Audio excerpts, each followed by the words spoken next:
We're now on live stream, and pursuant to section 2.6.4 of the local government meeting procedures, I, Councillor Mather, has been appointed as presiding chair at this meeting in the absence of co-chair Councillor Rhodes Watson.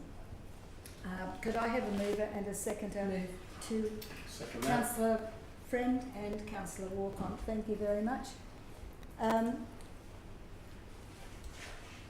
In attendance, we have a couple of vacancies today. I'd like to welcome the officers in the room and our fellow councillors, and General Manager for Infrastructure, Michael Creedeman, and our acting CEO, Andrea Ellis. Thank you, I had to get that right. So we've had a few alterations today. We're a little bit late starting simply because there was a misunderstanding of what the starting time was. There have been a couple of changes. So we do have two vacancies today. We will deal with those in a moment. Confirmation, leave of absence. We have an official leave of absence by Councillor Rhodes Watson, who is away for the moment. He has personal business, and also Councillor Pat Eastwood, who is on official duties in Cairns at a conference. So we'll receive those apologies today. Could I have a mover and a second, please? Move. Councillor Walcott and Councillor Friend again. Thank you so much. Councillor Rothery's unavailable at the moment as well. Yes, just as I was reminded that Councillor Rothery has not given an apology. We assume that he's coming. We can't contact him at the moment, so he may not be in contact range, but we're hoping that we will be here by 9 a.m, which would have been the normal starting time for any other meeting. So we'll put that to the vote, that those apologies be accepted, and in the absence of Councillor Rothery, we will be, thank you members. In the absence of Councillor Rothery, we'll move on. Confirmation of the minutes from the previous meeting, they're the committee meetings, we'll do all of those. Have you all read your Happy to move that, Madam Chair. Thank you, Councillor Bello. I'll second that. Thank you, Councillor Walcott. Are there any alterations to those minutes? No? I've had a look at them too, they look pretty good. And in fact, I think we spent a lot of money at that time. It was really exciting.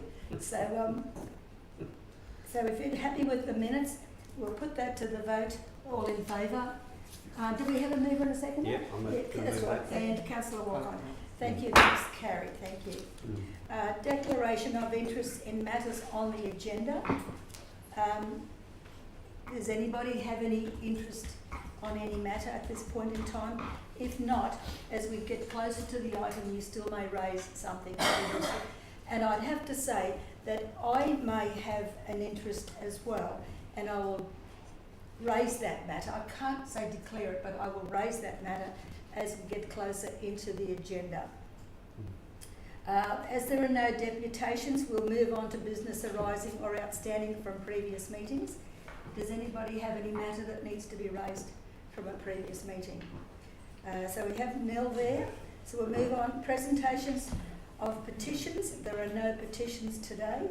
So we'll just divert from the normal procedure where we go into committee reports, because due to time constraints today on certain officers, we will be going into closed session early in this meeting. In fact, we'll be going into closed session at this time to deal with matters in accordance with the provisions of section 254J of the Local Government Regulation 2012. A local government may resolve to close a meeting to the public to discuss confidential items, such that its councillors or members consider it necessary to close the meeting. And as it contains information relating to a matter that local government is required to keep confidential under the law of or formal agreement with the Commonwealth or a state. So if I could have, beg of the viewers today that we would go into closed session. I'd like to call upon a mover and a seconder that we do go into closed session, please. Councillor Friend and Councillor Walcott, thank you very much. And those in favour? Thank you very much, members.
back on live streaming again. Welcome in spectators. I need a mover, Councillor Friend and Councillor Walk-on, to move out of committee and resume normal business. All in favour? Thank you, members. Now we have a resolution from matters we discussed in committee, and due to the confidentiality of those matters, we are limited as to what we can say at this time, but the committee recommendation is that the committee exercises its delegation under section 257C of the Local Government Act of 2009 and resolves to authorise the CEO to execute the funding agreement for Great Keppel Island Rejuvenation Fund program. Everybody happy with that resolution? Councillor Friend, second Councillor Walk-on. We'll now put that to the vote. Are there any questions before we put that to the vote? No, so we'll just move straight forward because we cannot discuss any further details of what we discussed. We're limited to discuss at this time. I'm sure it'll all be made available very soon, but we just don't have that authorisation at this time. So I'll put that to the vote, members. All those in favour? Thank you very much. And we'll resume the normal agenda, but first I'd like to call upon Councillor Walk-on if he would be good enough to give us his welcome, please. Oh yeah, sure. So just welcome to Darrell country, and just want to pay my respects to our elders, past, present, and also our emerging elders. And thank you to the councillors, to our great community, it's making this country great. Thank you. Thank you, Councillor Walk-on. And we'll resume standing orders. Now the next item on the agenda is 9.1. Notice of motion by myself, safety issues on Manns Road, page 5.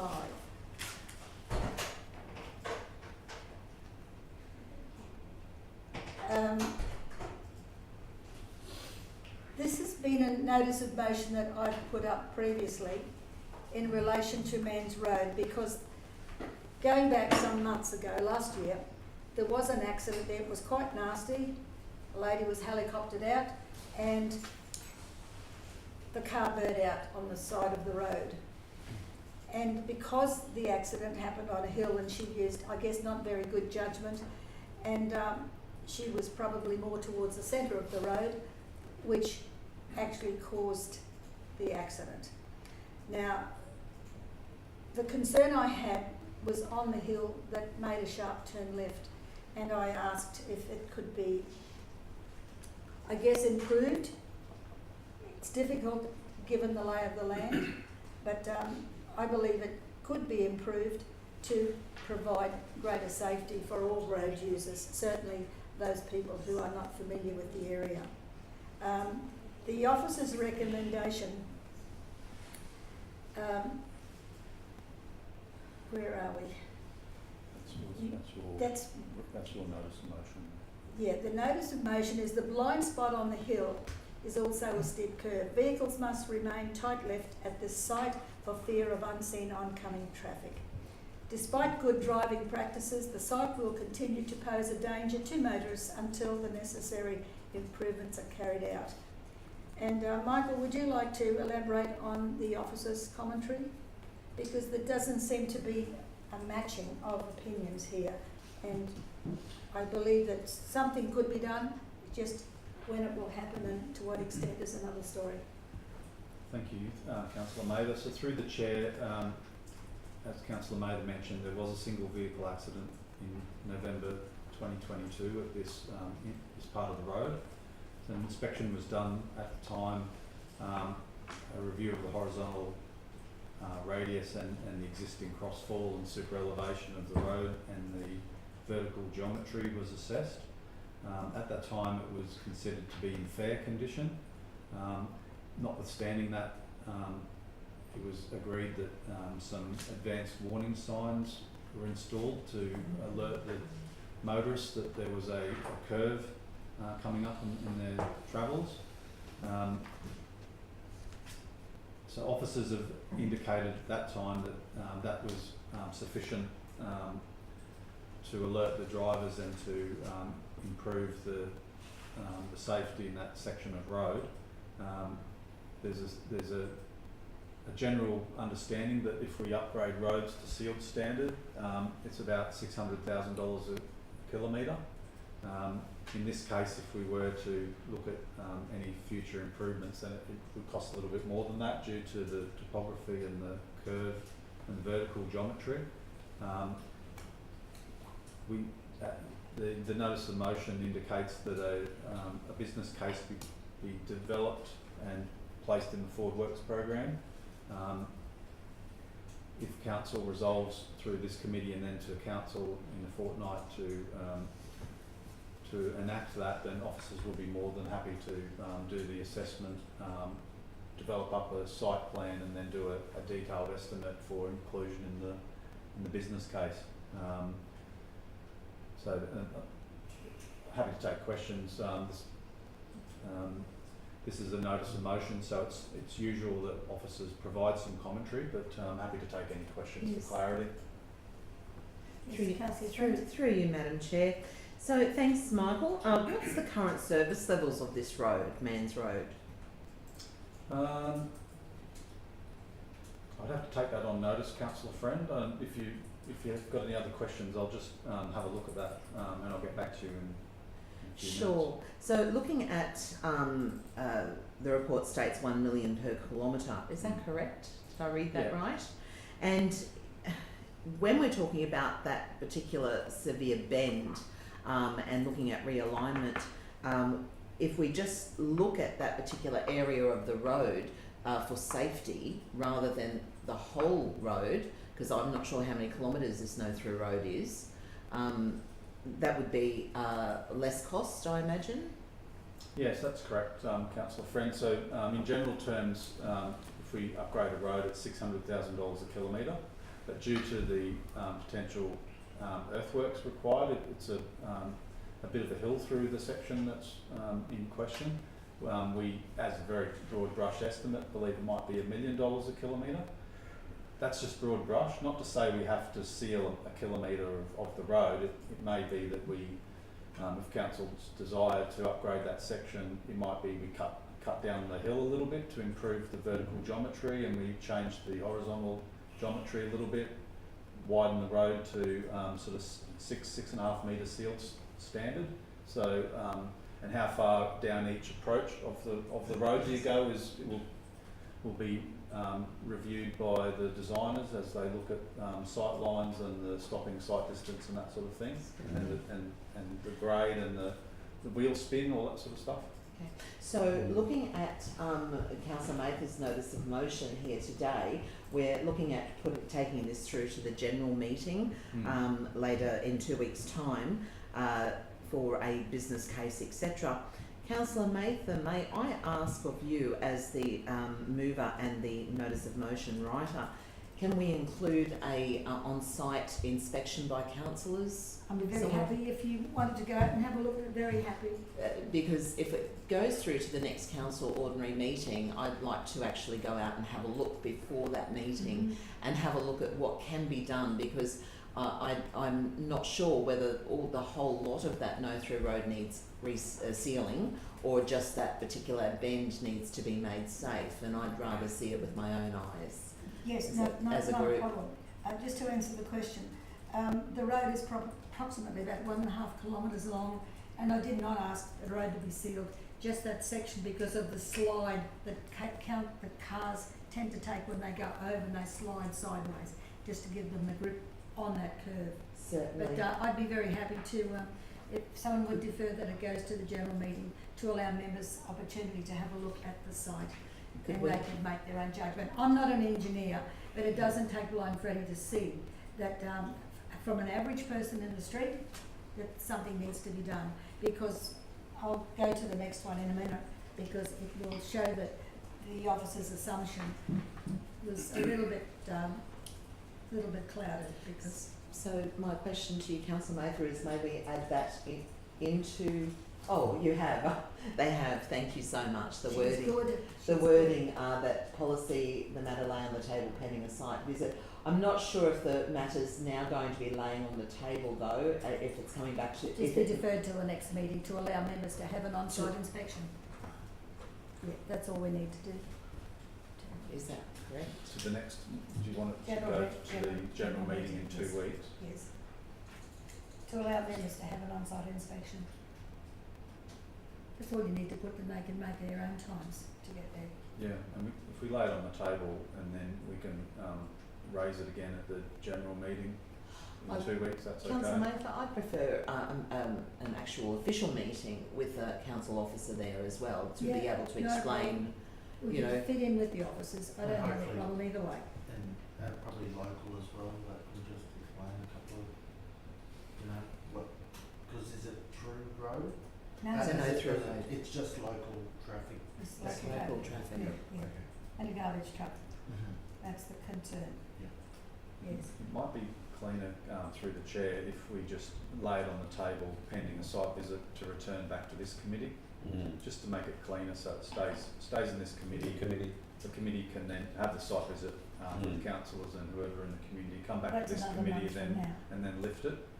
Yeah, but I don't think, is time of the essence, given that we're going to do an inspection, then we either agree or whatever to put in the Forward Works program. I'm It's not happy either likely to way. be done I'm next year. I'm happy either way. If you need a month to come back and have an inspection with officers, Yeah. I'm happy with that. All right, I move a Yep. procedural motion, councillor Mather, That, that it lay on the table pending a Yeah. site inspection of councillors and officers to return to the standing committee in September. Yes. Yep.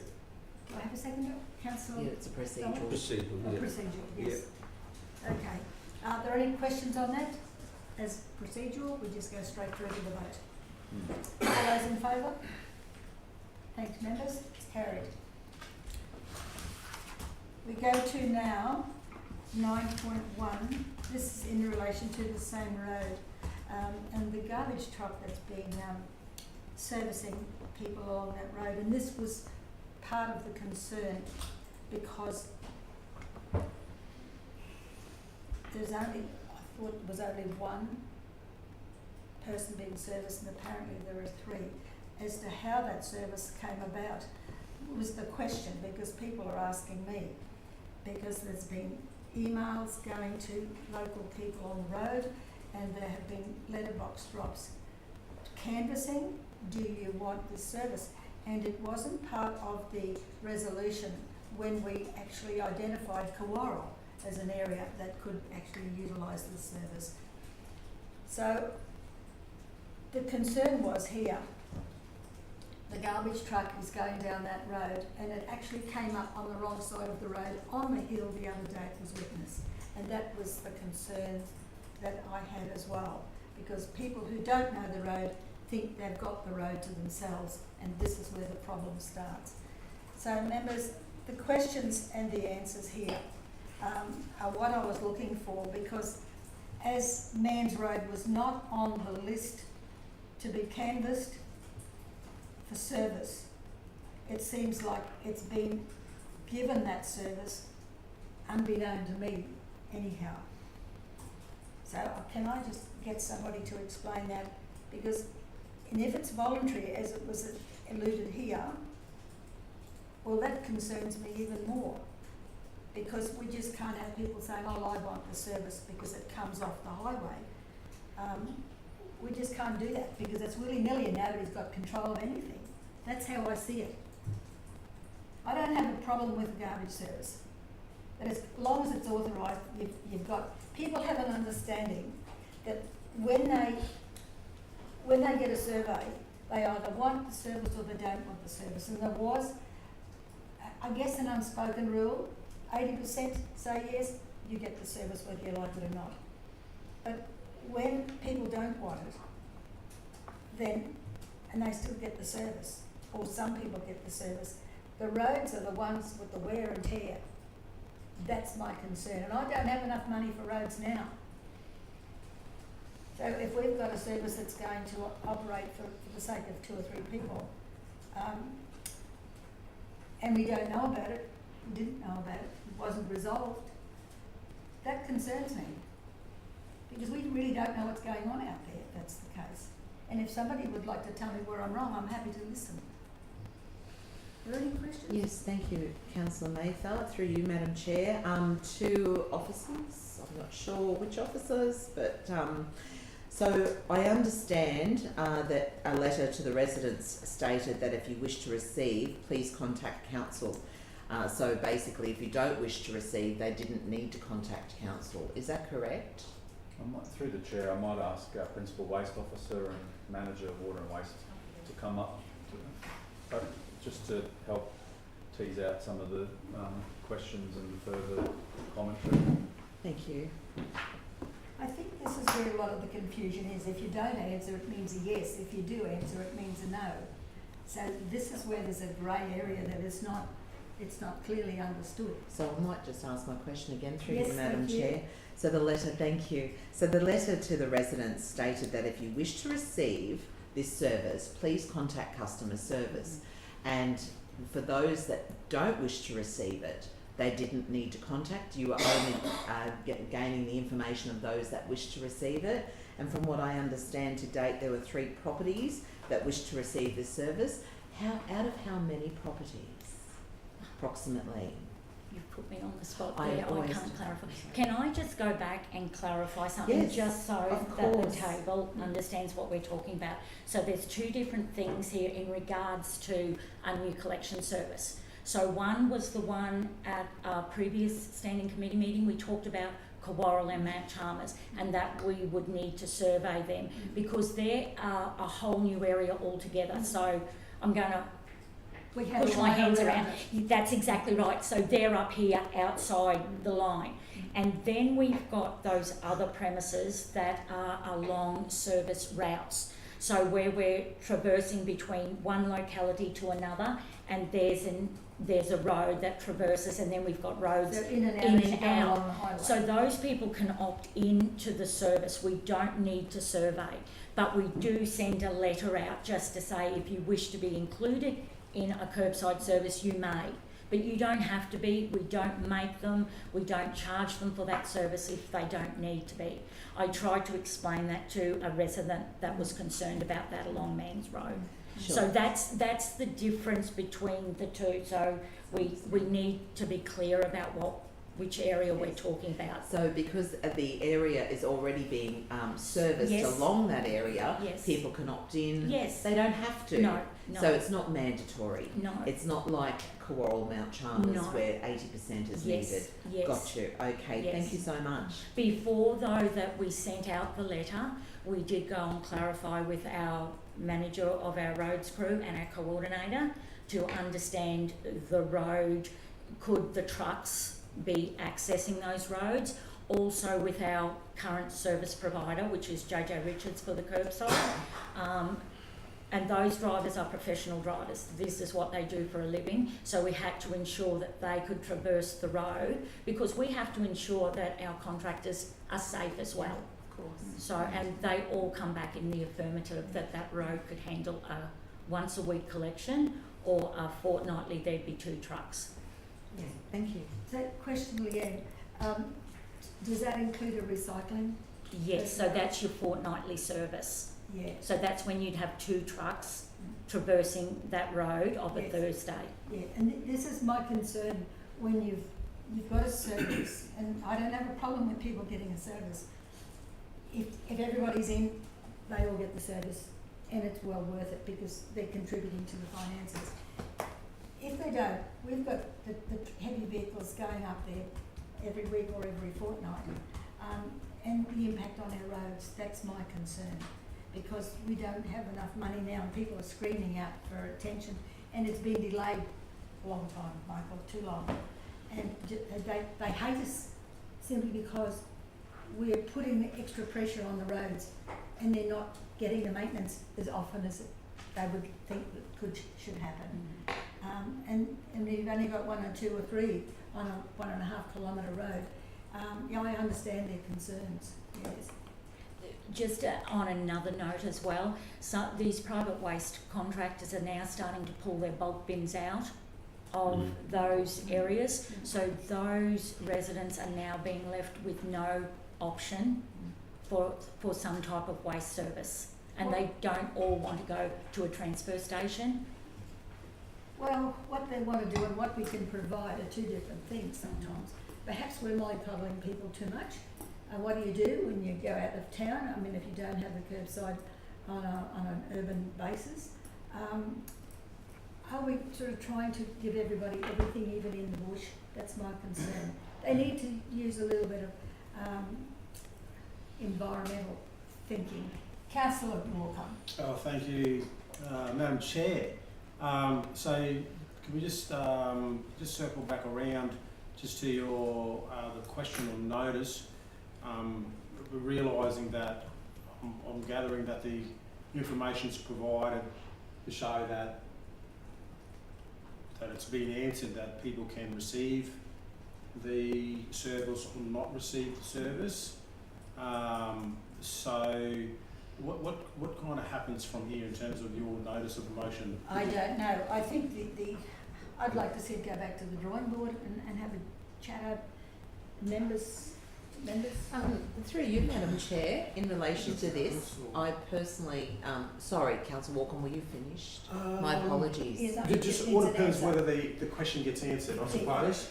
Yeah, so in saying that, through you, Madam Chair, I'm taking that the officers have answered the questions quite eloquently, that this particular road is within a service area already, and those that don't wish to have the service don't have to have it, and those that wish to have the service can have it, because both the council officer for roads and also for JJ Richards, who actually drive the trucks down there, said that they are willing to do so, and their safety is going to be fine by doing so.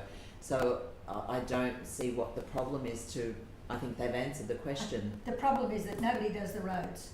Nobody gets the phone calls that I get about their road maintenance. That's the difference. I don't have a problem. I didn't know that we could go off the track to go and service whoever was at the end of the road. I didn't know that. We can't do that. We're doing that. We're doing it because it's within a service area, councillor. It's Well, within a service area, and they have the ability to do that within a service area. And I think the understanding of a service area is you're in suburbia and this is the area that the garbage trucks go. Not off the road, do a few, up the road, do a few. Yeah, I wasn't aware of that. I'm happy to move Can I just ask the motion. I just want Oh, to. yes, up to you. Just if you can just clarify. So if you've got if you've got a number of houses, is it if it's got to be a majority all get it? So you can have two people want it, and only those two bins get picked up. Everyone else's. Okay. So why is that? Why Because can it's they in- nominate? Why can they nominate if they can have it or not? Because it's a service route. It's not where we're going to a whole new area. Yeah. So any future new routes that are within the area, it's optional if you can have it. So if only one person wants it in a group of 10 houses, then that truck will still go up, just pick up that one. It depends how long that road is. Oh, now that's a different rule. If that road went on for 5 kilometres, Yeah. you wouldn't send a truck down there for 5 kilometres. But this is only 1.6 k's. Yeah. So it's very confusing when Yeah. you've got certain lengths of a road, certain Yeah. number of houses on a road, that so many things can change. Well, we're talking about economies of scale, so to deliver a service. Yeah, well, I just feel, my opinion, that if you're going to service a road, then it's all money. That's my opinion. I'm just, but anyway, I'll look into it a bit further and we'll go from there. And I think at this point in time, it's given you all food for thought. Did somebody move the? Yeah, I'm happy to move, Can but we if the recommendation is that the questions on notice and responses be receive herein be received, and appended to the minutes? And can you add that too? And appended to the minutes? I'm okay with They'll come out through the minutes anyway. This is the agenda the agenda, and your questions and the responses are in the agenda, and that will then transfer over to the minutes. Will they get to the minutes, the questions and the answers? Oh, it sits in the agenda. Yeah. We used to do that. Yeah, We used to just- yeah. append them to the minutes. Well, it's in the public agenda Yeah. currently, so If they don't have the agenda though, EPA, if they don't have the agenda, who's they? The public? yeah. Okay. So why would they have the minutes then and not the agenda? They Well, do. you can Just trying come to up, understand. you can come up to the office and ask to get a Okay. copy of the minutes. Madam CEO, is there any reason why they couldn't, the questions and the report be attached to the minutes? The agenda is already publicly available. Yep. Accessible by all. Yep. Okay.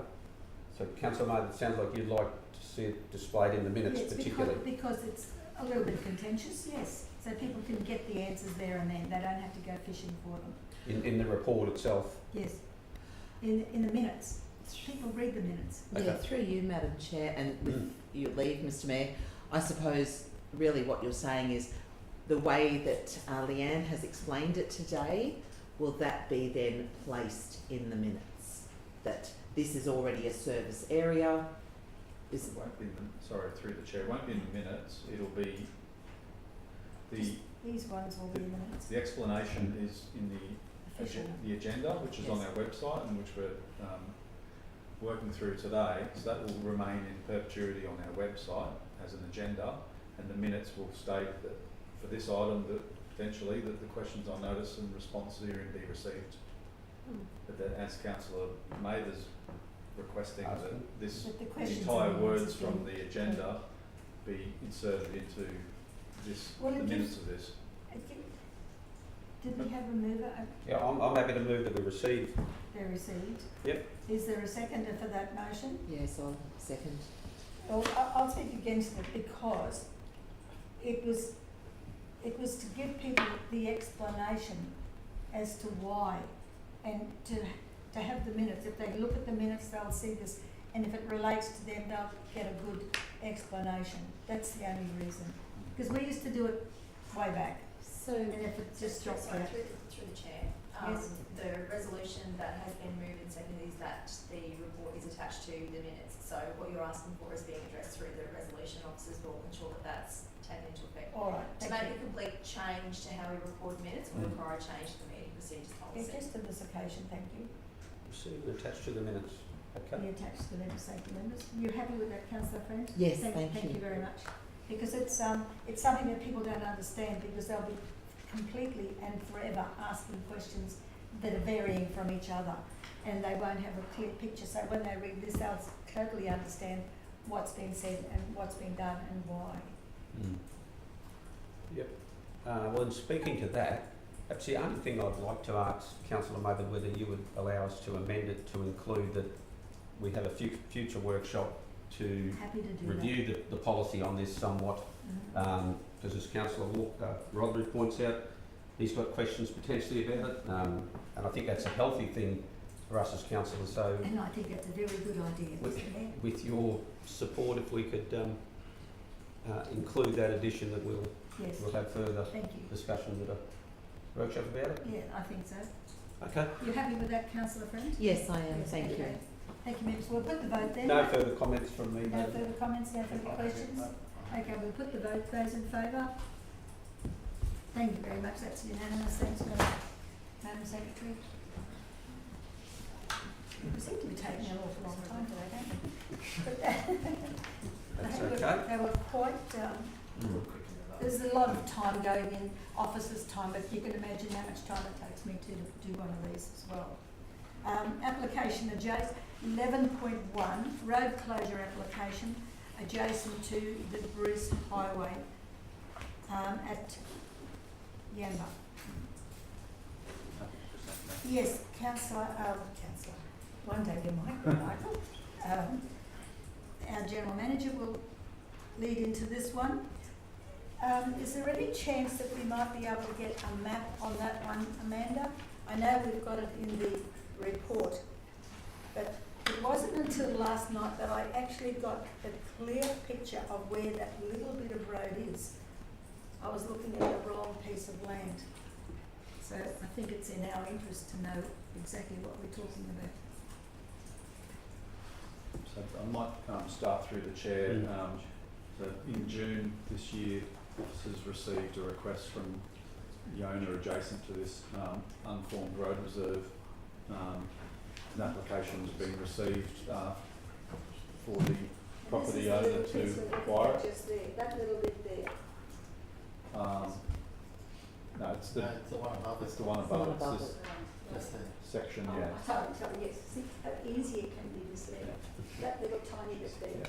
So it's a small piece of road reserve. It's not, there's not a formed road, constructed road in that section there. The property owner just to the northwest has put an application, has their right to do to purchase the small part of road reserve and amalgamate into their property. Council is required to determine whether we object or do not object to the initial application, and if so, we sign a Part C, and that goes to the state government, and then it goes through a process. The applicant needs to put notification up within the road reserve so that there can be any submitters to that. We often have these come through to council maybe every second meeting or so. There's quite a lot of road reserves in our shire that aren't formed as roads, so there's a bit of a tidy up that some residents choose to like to buy and take over the state road reserve back into their properties, and this is one of those occasions. Officers have assessed it, and we don't have any objections to this application proceeding through. Yes, councillor Friend? Thank you, Madam Chair. Michael, so I've just picked up on what you've said. I read through the report. I just want to clarify that the owner wishes this road to close to purchase it from the state. Is that correct? Oh, right. I must have missed that somewhere along the line, because my question was in relation to does the applicant know that this would create an unallocated state land and could be sold off in the future, but that's what they're wishing for. Yes. Yeah. I didn't pick that up till very late in the piece too. Yes, thank you. Yes. Councillor Borcon? Through the chair, Michael, just a few questions. Just to clarify, firstly, that the northern block owners are wanting to purchase this block that's on the southern, and they're wanting to purchase the road in between it. That's right. That's right. Okay. The report also said that there's going to be land improvement, landscaping, and tree planting after grazing. What does that mean? Well, at the moment, my understanding is that the property owner uses that part of the road reserve to graze cattle. They want to buy it outright from the state government and close the road and amalgamate it into their property. Yeah. And then part of their application, which is I think it's attachment 2, they're just saying that they would like to continue to graze and do some land improvement, landscaping and tree planting. So it's just their opportunity to take ownership if they're able to buy it. They're looking at making some land improvements on it. So that'd be just reconditioning the soil, I assume, plant some trees and make it part of their own block. Right. Yeah. Yep. Do you know whether anyone else is using that road to access neighbouring properties? No, I don't think so. There's looking at the aerial photograph, which you don't have access to on the screen. It's just at the moment it does look as though it's almost exclusive use for that person who's using it. What for about grazing. the western block? So Do you think the guys on the western block would use that? the western block away from the highway? Do you mean? Yep. No. So the block, see where you got the river? Yeah. So just go, to the east of that. There's That road doesn't even come up in maps. So this is there's a formed road through here, and these blocks Gotcha. come back out through here from memory. Yeah. This is unformed road reserve. This is the block that is looking at purchasing that unformed road reserve. I don't think these blocks would have any Yeah, I got you. ability to say, well, no, we need it. Mm. This little slither of land here is owned by a person who owns this block over here. So Just say that again, sorry. this little slither of land here, that's owned by the people that own that block. So this must have been one parcel at some point, and then Bruce Highway got built through there, so they just severed the land parcel. But this small block here doesn't look like it's being used for any purposes. It's just a paddock, basically. So what happens with that other little sliver?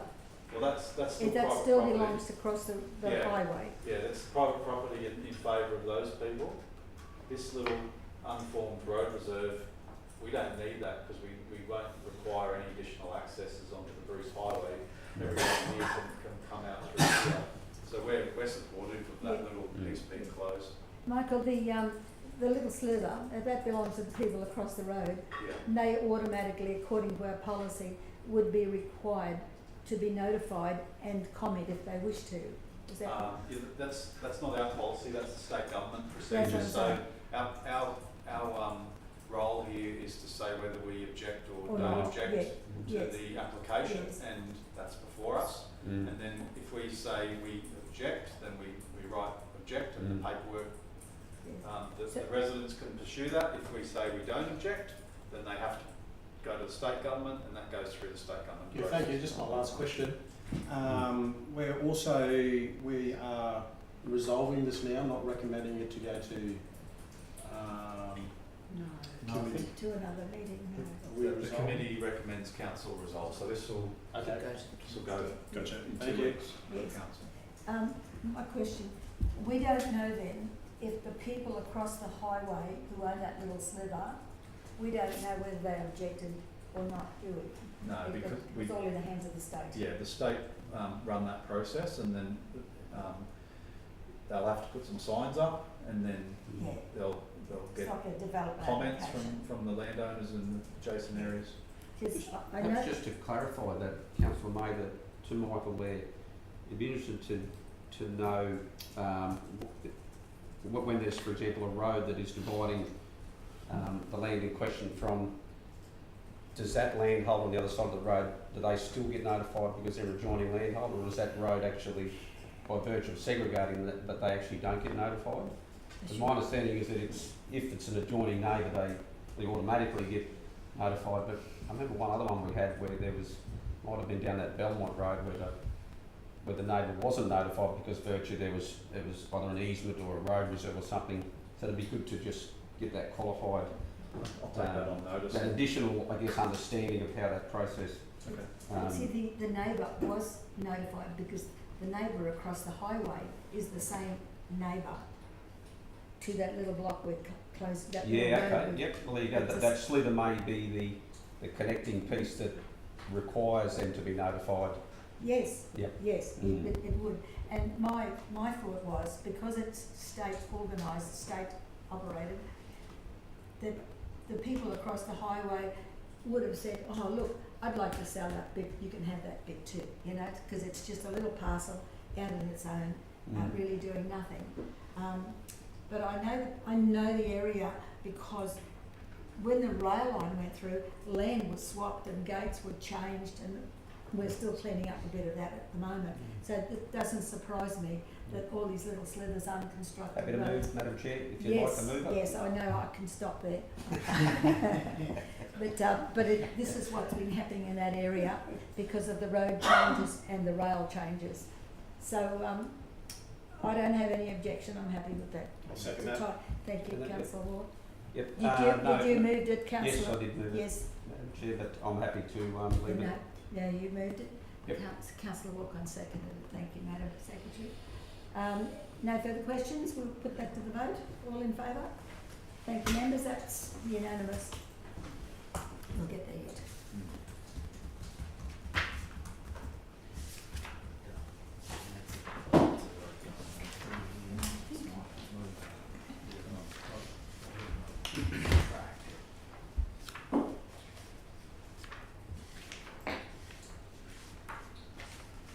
This is the one where you, no, this is not yours, Councillor.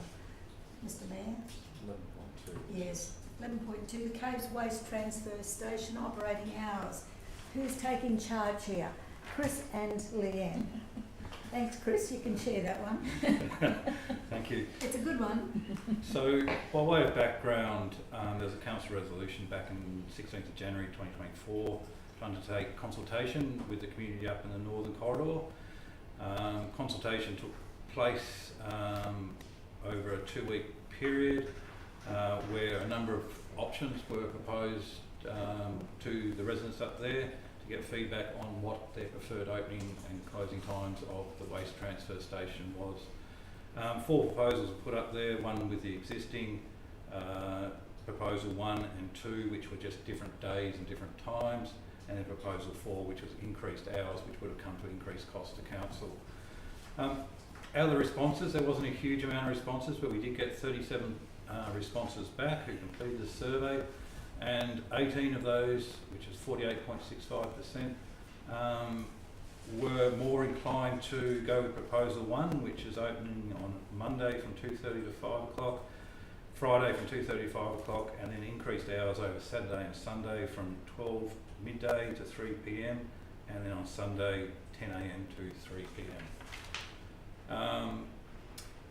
The recommendation is that the committee recommends to council to change the existing operating hours at the Caves waste transfer station to the preferred option 1, Monday, Friday, Saturday and Sunday. And note that these changes come into effect on Monday, the 2nd of September. Thanks, Chris. Happy to take Leanne. questions. Yes. Questions to Chris? Quick to anyone. Thank you. Yeah, let you go first, Kate. Yes, Okay. we'll talk on this Thank one. you. Through the You've got to chair. be quick on this trigger. Through the chair. So there, obviously you pointed out there's not a lot of respondents to the survey. Would you mind just going over some of what kind of survey you've done so far?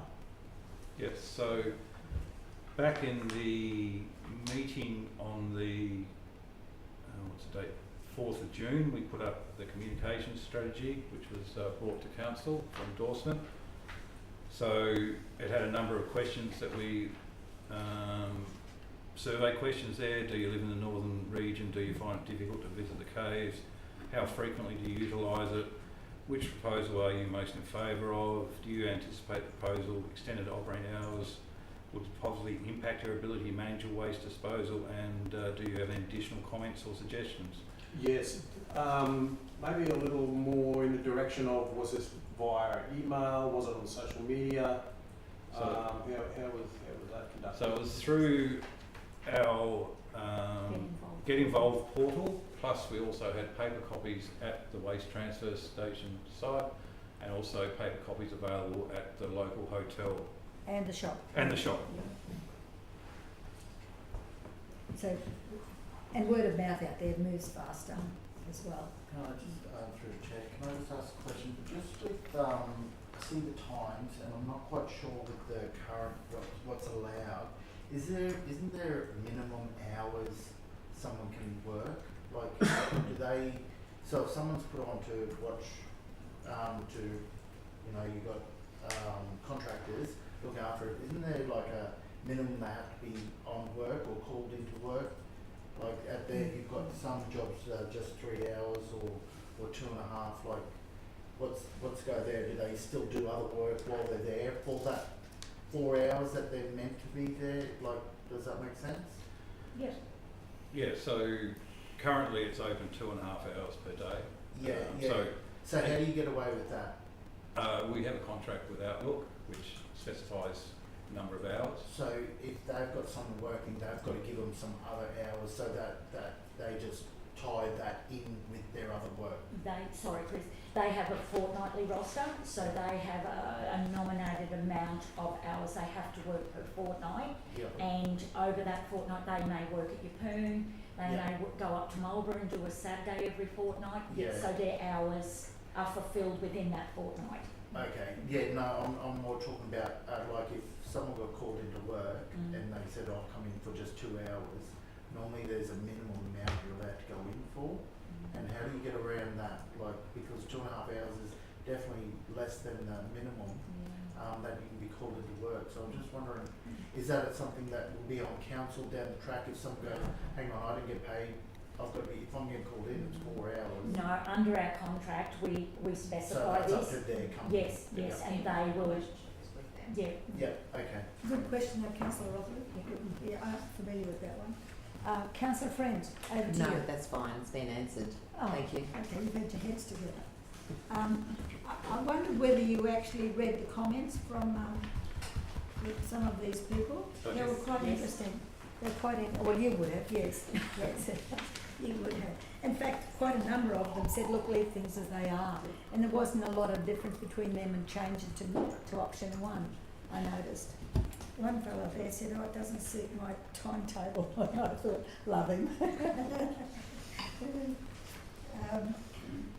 Are there any further questions? Because it seems generally we're back on track with what we've got, but a little bit different. I'm Yes, just not too Councillor sure whether it's the amount of data we've collected is sufficient enough to be able to make such a big decision at 48.65%. It's under half, obviously. Is there anything else we can do, or is this like the extent of our communication capacities? Okay. I'd say it in the nicest, humblest of Yeah. ways, but. And sorry, I'm looking at Tom. Yep. In terms of communication. If I could just talk briefly, through the chair, just what the communication engagement strategies we did utilise with this. We did utilise our council's own our sort of Facebook channels and also other social media channels to link to a survey to our Get Involved engagement platform. We also put up posters and gave paper copies to the Caves shop, the Caves pub, and also the Caves waste transfer station. We could possibly utilise sort of more sort of paid media. You know, if there's anything like a sort of a kind of letterbox drop or anything paid media through more traditional channels such as radio ads or things like that. But that obviously comes along with a budget, normally to the tunes of sort of thousands. So if that's something that's something that we could possibly look at, but there's also budget attached to that too. I do have a question. Yes, Councillor Friend. Yeah, thank you, Madam Chair. So thank you for answering all of those questions. And I've gone blank, would you believe? I know, I do it all the time. Oh my goodness. I suppose my question was in relation to, sorry, I had it and it's gone. My apologies. You might have to come back to me on that I've got one. a question, sorry. Yes, Mr. Councillor Chair. Rotherham. Sorry. Just with the surveys, I saw you got 18% pick proposal 1 and 14 people pick proposal 3.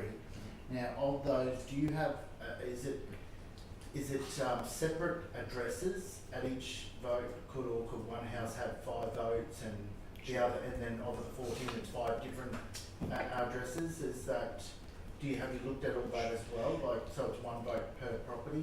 Yes, certainly have. We can, through Get Involved, we can separate out responses via IP address. Yeah. So, but it doesn't always represent one person, one home, Yeah. because Yeah. you could have housemates, you could have multiple people Yeah. within one household, Yeah. and who are connected to the same Yeah. the same internet connection.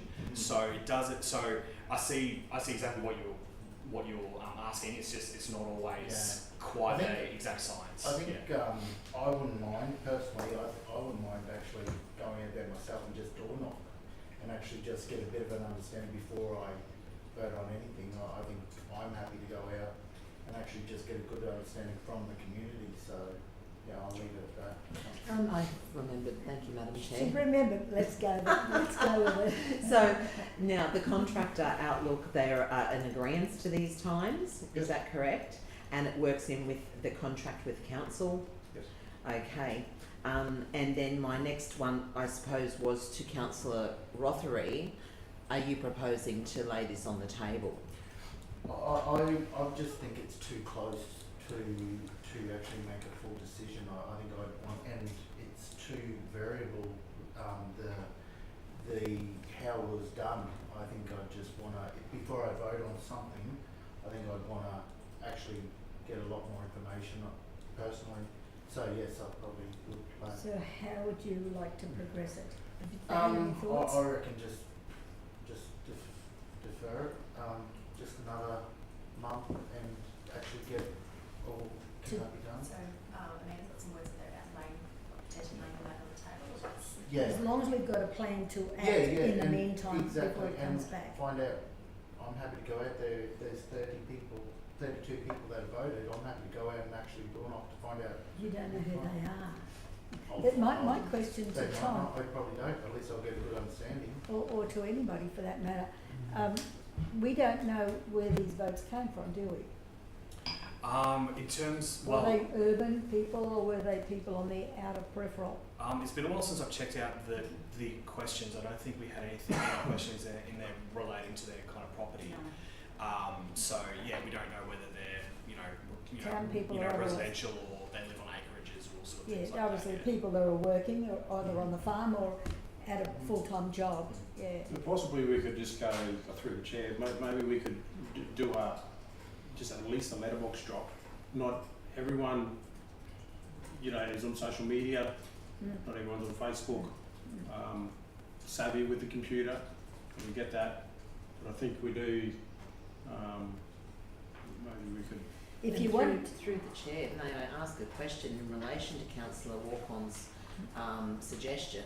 How much would a general letterbox drop cost for the northern suburbs? I'll probably have to take that one on notice. I'll have to get some quotes through Australian Post for a unaddressed mail service to those certain suburbs. Previous experience is normally in the tune of probably $2,000 to $3,000, and that also includes printing and the actual time itself. But I'll have to come back with an exact figure. Yeah, I do, and if I may add, I do recall that I didn't undertake a letterbox drop during campaign because it was going to cost in excess of $5,000. But that was possibly for more the whole residents. Shire. Well, yeah, majority of the Shire, but it was going to be $5,000 or $6,000. So if you're prepared to, I think the strategy, I'm not 100% certain on the strategy, certainly not pushing for letterbox, but the underlying issue is that it's 48% and we're changing the times, proposing to change the times. And we do know, when particularly at Ocean Park Avenue, that estate going through there, what's happening with some decisions that's been going forward, and not getting that proper feedback, communication going on. We just want to ensure that we've just done our best possible. Well, we're doing our best. I understand, you know what I mean. So it's not. I'm not pushing for paper. I'm not pushing for social media. Just want to make sure that everyone's had an opportunity. absolutely, That's all. That's what I'm saying. Councillor Mather, Madam Chair, through you to Councillor Rothery, you're proposing a procedural motion to lay this on the table pending further consultation by councillors with the northern suburbs residents. May I ask of you and suburbs residents and for costings of a letterbox drop to come back to council? Sounds good. Yeah. And I'm not talking about this, but I'm happy to just go out and have a meeting with the locals and people come to and just listen to everyone. So You could say you'll be at the hotel or at the hall. exactly. And Or Saturday, and they come. and whoever can show off. Are we going to lock in all of Saturday for Wade at the hall? No, I'm On just Saturday? saying, is that what I'd you're second thinking? that, that's all. But in Definitely all willing to go seriousness, out and listen and if Because they can make there'll it be and a say couple that of, bit. several thousand out there, That's right. and are you going to capture the ones that who you I'll think give may them have a missed? time. I'll tell them the time I'll be out there, and if they can make it, they can make it. Or Don't they need- can Don't need a seconder. definitely contact me. It just gives my head around what the actual real majority is. Yes, and Councillor Walcott, would that satisfy your concerns? If Councillor Rothery went out by himself. No, you can. Everyone can. So what you're asking? Well, Councillor Rothery's offering to go out, but if anybody wants to join him. I say we still probably wouldn't grab the majority, so it'd still be in the same boat. Yes, So You you would don't get a capture the general ones who go. feel, but I might just trying to. I'm not the communication expert. This is why we lead to I think communication experts. Councillor Rothery will probably catch those who are going down for a beer or a bottle of milk. Yeah. Mm. So, At and least they maybe get they, that opportunity. yeah, maybe they've got sport that day, Yeah, they can't make definitely it. could, but So they can you always only reach capture out personally as well. Smidgen of it. The other option, I guess, to pick up on that though is it is a great opportunity to have some engagement with that Yes. community out there in a more they love formal way, so that we could lay this on the table pending the outcome of a community engagement session, nominate a time, and all councillors could go if they wanted to, whether It'll it be be a at the weekend Glenley probably. Park or whether it be at the Caves Park, Yes. and it could be a Saturday morning or Sunday afternoon, whatever is determined, so that all councillors are given the opportunity to attend that in a more formal way. It'll probably be a weekend because our diaries are fairly full, I'm told. So happy So, to as long as refine you're it happy perhaps to do in that that. way, councillor Rothery, Yeah, and and it's just being seen out there and actually we're caring about them. Okay. So we councillor do. Rothery, you're moving a procedural motion, you mentioned it. Yep. Or You've got- is the motion proposed there sufficient? No, it's not. The committee, sorry, I beg your I am pardon, the table, the, pending further yeah, consultation that's by right. councillors of the northern suburb residents, costing, and costings of letterbox drop to return to, there's nothing wrong with that. No, I'm happy with that. Yeah, happy with that? Yep. Member? You happy, councillor? probably just formalising though, what is the consultation going to be? Like if we It's can be, what you want it to be. Well, You I can have think your- that's something we can organise, that doesn't have to be, that's just something that we can go, okay, we're going out to this area, and we talk about a number of things. If you've It can be got- just one of a number of things we can talk But about. if you've got concerns over the transfer hours, that's what your focus needs to be. Oh, 100%. Okay, you need to be clear what your questions are, where you come from, Exactly. and are you happy and so forth, Yeah. because these are the people who have to dissect it after Yeah. when we come back. Are you happy with that? I'd be happy to hold a community meeting with the northern suburbs, Yes, with a time Primarily and to date dis- to be specified, yes. and then it'd be brought back to a future meeting, with the outcome of that engagement. Do you want that included here? Well, it just narrows down what is it going to look like, so we know what are we doing as a result if it's supported this resolution. Primarily to discuss the Community transfer hours. consultation to be held, In a specified time. By councillors with northern suburbs residents via community meeting. on-site community meeting. Do we know where we want to hold it? Do you want to do it at the Caves Some or? caves, yeah, we've got caves, I think that's a. Yep. They're a friendly mob. Yes, Okay. I'm friendly. And something specific. You know, the residents. Community hall. With, what are you thinking? At the Amanda? Caves Community Hall? Well, we have to pay for the, we have to pay for it, that's okay, we can do that, we can chip in $10 each.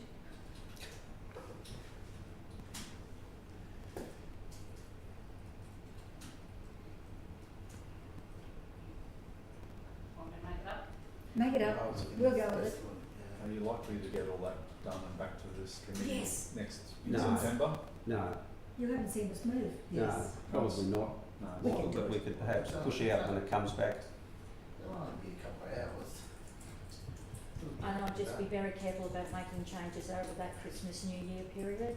Yes, That's to the hours, so we have to wait until next year. 30 days from now, you'll have a clear direction.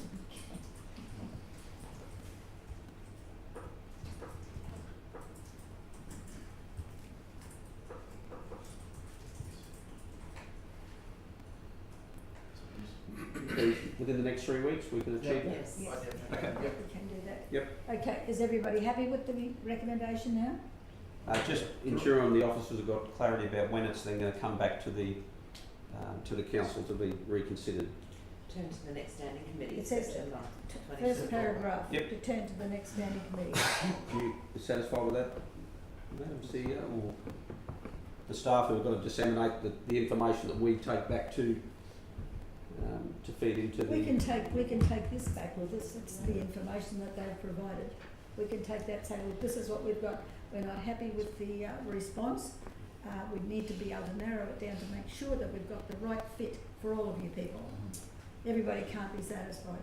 No, not everyone. Councillors feel that following the town hall meeting with the residents that they will have sufficient information to make a decision on the officer recommendation, and there probably wouldn't be too much more that officers would require to do. Okay. However, if there is further work that is required of officers post your meeting, I suspect that the September meeting would be unlikely to be met. Yep. But we'll know that at the time, won't we?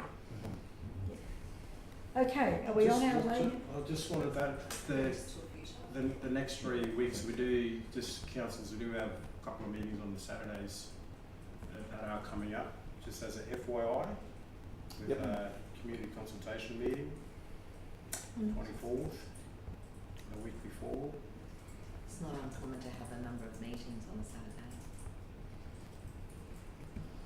Can we just say through the chair to return to a future standing infrastructure standing committee, Yeah. just so we time of it is of the essence, but we don't want to rush it. Yeah, a change. I'd rather have a meeting beforehand than after. Yeah. Okay, are you clear? Are you clear on what you've got there? Yep. Okay, so we'll all have to get together and make sure that we've got a time and a date to suit most people. Okay. Do we have a mover, or what happened to them? It's councillor Rothway's Councillor procedural Rothway? motion. Do we have a seconder? We don't need a second. Okay, procedural. It's not really a procedural. It is to lay on the table. It is. Okay. So we sort of lost track of the gust of it. All right, to put the vote then, all those in favour? Thank you, and I hope to see you at the Caves Hall some stage. Thank you, members. Okay, now we've got the next one, that's a little bit for 11.3, the Kawonga Transfer Station.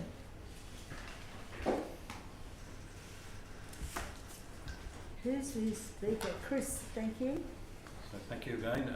By way of background, as part of the 24-25 budget processes, services provided by council reviewed and where possible rationalised to minimise costs to the ratepayers of the council area. At the June 25th budget review workshop, Kawonga Waste Pad was identified as a high cost site, costing ratepayers approximately $110,000 a year. The site's unmanned and gate fees are not collected for the green waste. It has also been reported that commercial operators, both operating within Livingstone Council and outside, are utilising the site to avoid paying gate fees for the processing of green waste. We also suspect that that's where the contamination of asbestos came through into our Emu Park transfer site. So the recommendation is the committee recommends to council to close the Kawonga Green Waste Pad effectively 30th of September 2024, which will result in a savings of $110,000 per year to council. From next financial year, there's a savings of approximately $65,000 this year by the time we take into account the costs. We're also proposing engagement consultation that council communications, waste officers and councillors will undertake an information campaign and arrange an on-site meeting with the residents of Keppel Sands around the decision. You added that on? It's in there, an engagement consultant. It wasn't in the recommendation though? It's in the paper to undertake that. Okay, because I added that on to the recommendation. Okay, we can put that there. We're on the same, yeah, okay, just to make sure that we all know where we're going. Yep. At what time. Are there any questions? Councillor Mather, through Yes, Councillor Friend. Madam Chair, I should say. Thank you. So I've just noticed that the recommendation differs from what was in our report, and I wanted to just understand. At one stage, obviously, we were going to resolve this today. However, it has been changed. Yes, that was probably an oversight on my behalf. Giving councillors two bites of the cherries to make sure that we get a second opportunity to debate it at the full council meeting. So there's no urgency around this, so just recommending to the council. Certainly, and my second and last question is in relation to surveying the residents of Keppel Sands will come after the resolution of actually closing it, not before. It wasn't surveying, it was talking about the decision to let Talking them go. about the decision. Yeah, so before a resolution, yes. Yeah, before a resolution. Yeah. Okay. I Thank have you. a question. It was my intention, I don't know about anybody else, to meet with the people of Keppel Sands to tell them this is going to happen and why. Yep. Is that your all understanding? Because I think a little bit like the Caves, spend a couple of hours down there to tell them before the press release goes out, before Yep. the resolution takes place, to let them know it's coming, so that they're not in shock as to, and some of them will be, they'll be disappointed as changes are made. So we really need to negate that shock. Is that your feelings? Well, Yeah. well, if I could, Like we talked to them, well, talked to them on site. I guess we've got any number of options potentially at the discretion of councillors, but ultimately there's a recommendation that the committee recommends to the council in 2 weeks' time for the outcome that we've got before us. If you're suggesting that engagement should occur with that community to determine whether that's something that they support or not, It's not a matter of them supporting it, because we're going to do it. well, and that's at the liberty or the discretion of the councillors here. So I think just, so, Today. so we're just voting on, it closing, how we tell Keppel Sands that's something else. This is- But yes. this is just on, we're just voting on clicking and closing. Okay, But- Taking it to the next council I have meeting. one question. Yeah, sorry, Is yeah. it the table's feeling that it needs to be closed? We need to identify Well, what that benefit. we can't say until we make a decision. Well, based on the information we've got and the $110,000 we've had to outlay to decontaminate, That's what we're going to debate here today, yes, yes. ultimately. But the telling of the people before we go ahead and do that. Yep. So Well, I'm that- saying, if it's not your intention, because we've taken it out of the budget, let's face it, it's not in the budget, the money. So if that's the case, if you want to keep it, then it's a whole new ballgame, and there's no sense in going ahead with this one. So we've got to make up our minds whether it's our intention to Well, go that's what along we're- with that's what's what been we're voting recommended. to reject, And that's what the we're next voting on. question is to how we tell the people at what time. And I would suggest that we let them know in the most personal way, because they're people who really appreciate anybody, any councillor, turning up to tell them what's going on in their community. They love that. They like things simplified. And they would be disappointed for sure, but once we are there to explain to them why we're doing it, why it's cost you this much money, and it's cost everybody that much money over time, they will appreciate that. Yes, Just councillor. got a question, just with pricing of things. We know it costs $110,000 a year. Do you know what sort of pricing it would be around if the area was fenced off and it was manned for a couple of hours, like 2.5 hours on a Saturday? Is it well over 110,000? I would expect it to be well over 110,000. Just say it was just the wage alone, would there be over 110,000 a man in 2.5 hours? Or, you know what's I'll have to take that question on notice. It would be a substantial cost to man a site. Not only you need to employ someone, you've got to put facilities down there, you've got to run power into it. If we were manning it, we would be charging people who come in there, we'd have to set everything up as a site. Okay. A whole lot of operating hours too that have to be determined. different operating hours, because it's not once a week. Thank you. I have spoken to a bunch of people down there. I haven't spoken back yet. I haven't spoken to the majority. I've spoken to a bunch of people down Keppel Sands, Joscali area. Quite a few people, and just their thoughts towards this, and they the feedback that I'm getting is that they are they're doing the right thing by using this facility. But it's people who don't, this is what they're saying, people who are not from this area are abusing it. And it's costing and- everybody. And the other feedback that I'm getting is that there's not much that's happening for them now in terms of, you know, what we can provide as a council. Sure, there were some things with with Caravan Park, a bit of an upgrade there for them, but to take away something that they haven't gotten, they're not getting much as well is sort of going backwards for them. So that is the feedback that I am getting from those residents.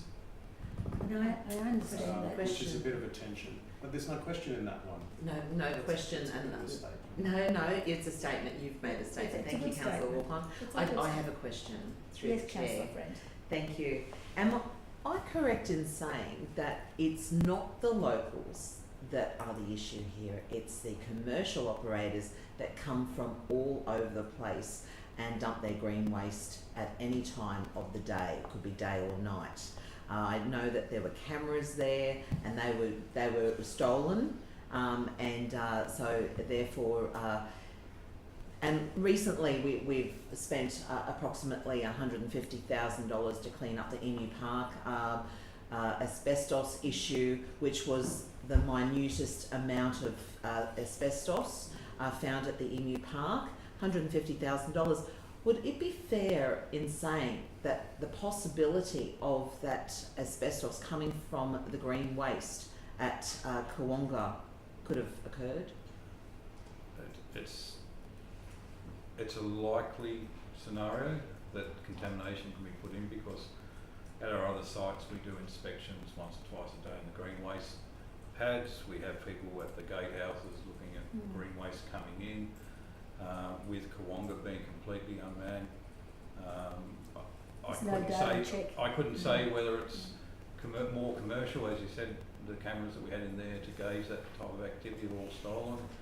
I have no doubt about residents doing the right thing. Whether all residents are doing the right thing is probably another question, but as a majority they would be doing the right thing, because people do are proud of where they work and where they live, but without having it fully manned and inspecting every single thing that's going through there, it's too hard to make that call. Am I correct also in saying that it's about an 8-minute drive from the Kawonga green waste dump, and I'm going to say dump because that's where it's not a transfer station.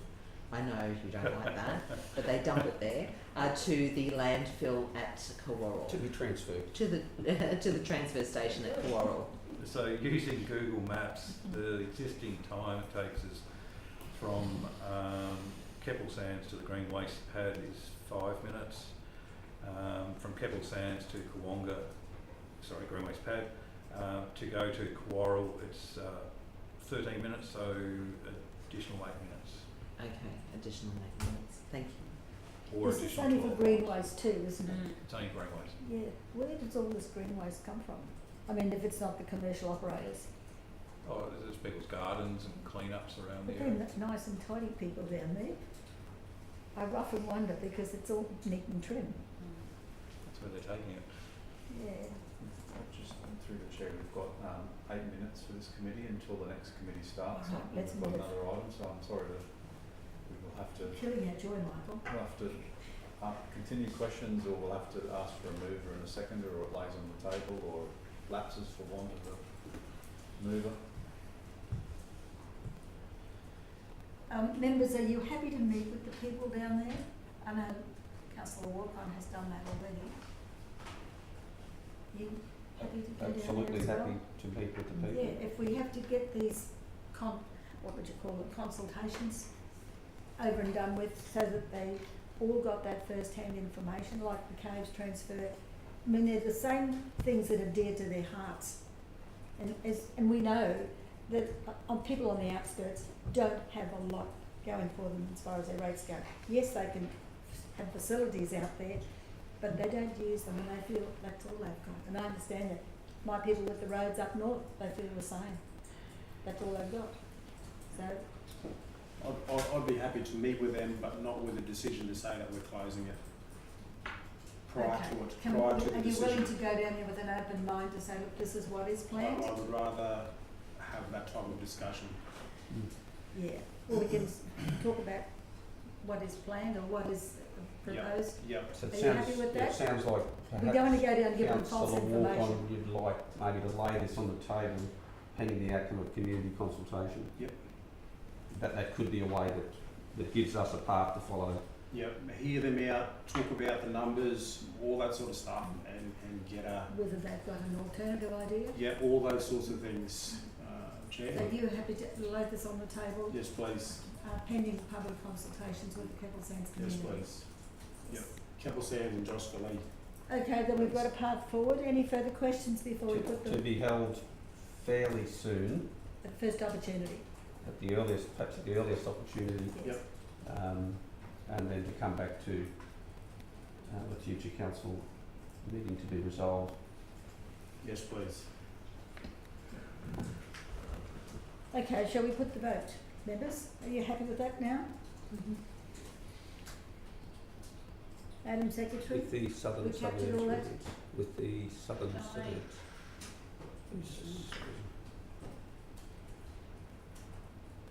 Who's the southern suburbs? Are we saying, is that Keppel Sands, Josh Lee, I guess? Suburbs. Should I've never we heard of more the southern specific? suburbs. Keppel Sands. It's got a ring to it, that, it could be good. Because if we use southern, so, yeah, I think we need to be specific there. So it's future standard committee. Yep. Standards committee. Sounds good. Yeah, Thank sound you. good. Are you happy, members? Put the vote? There's a procedural there, yeah. All happy? Thank you, councillor Walk-on, for that path forward. So it's procedural, so that means I just move it and that's it, don't even And second move it? that. Yes, and we vote on it. Okay. All right, I'll put the vote. Those in favour? That's unanimous. Thank you, Madam Okay. Secretary. How many minutes have we got left, Michael?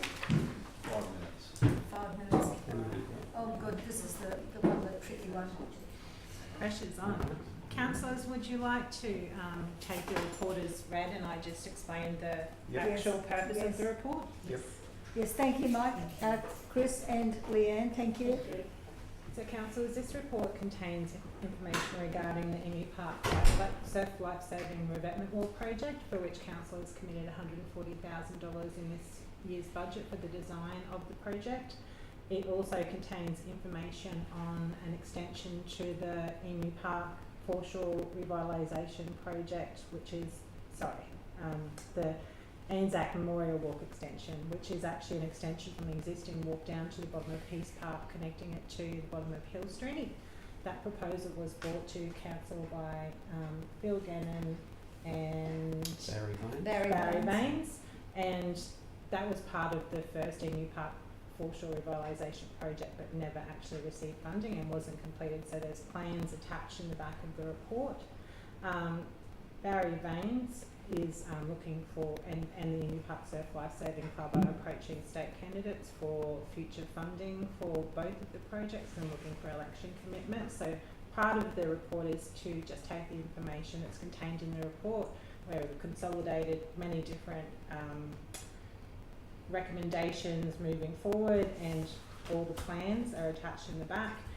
So council is just to receive them, and then also that these two projects, though completely different projects, come under the banner of stage 2 of the Emu Park foreshore revitalisation project, and secondly that council provide letters of support to both the Emu Park RSL and also the Emu Park Surf Lifesaving Club in support of both projects for this upcoming state election, to provide to those candidates. Yes, and Excellent. because it's quite ambitious to try to put them both together to get funding to accommodate both.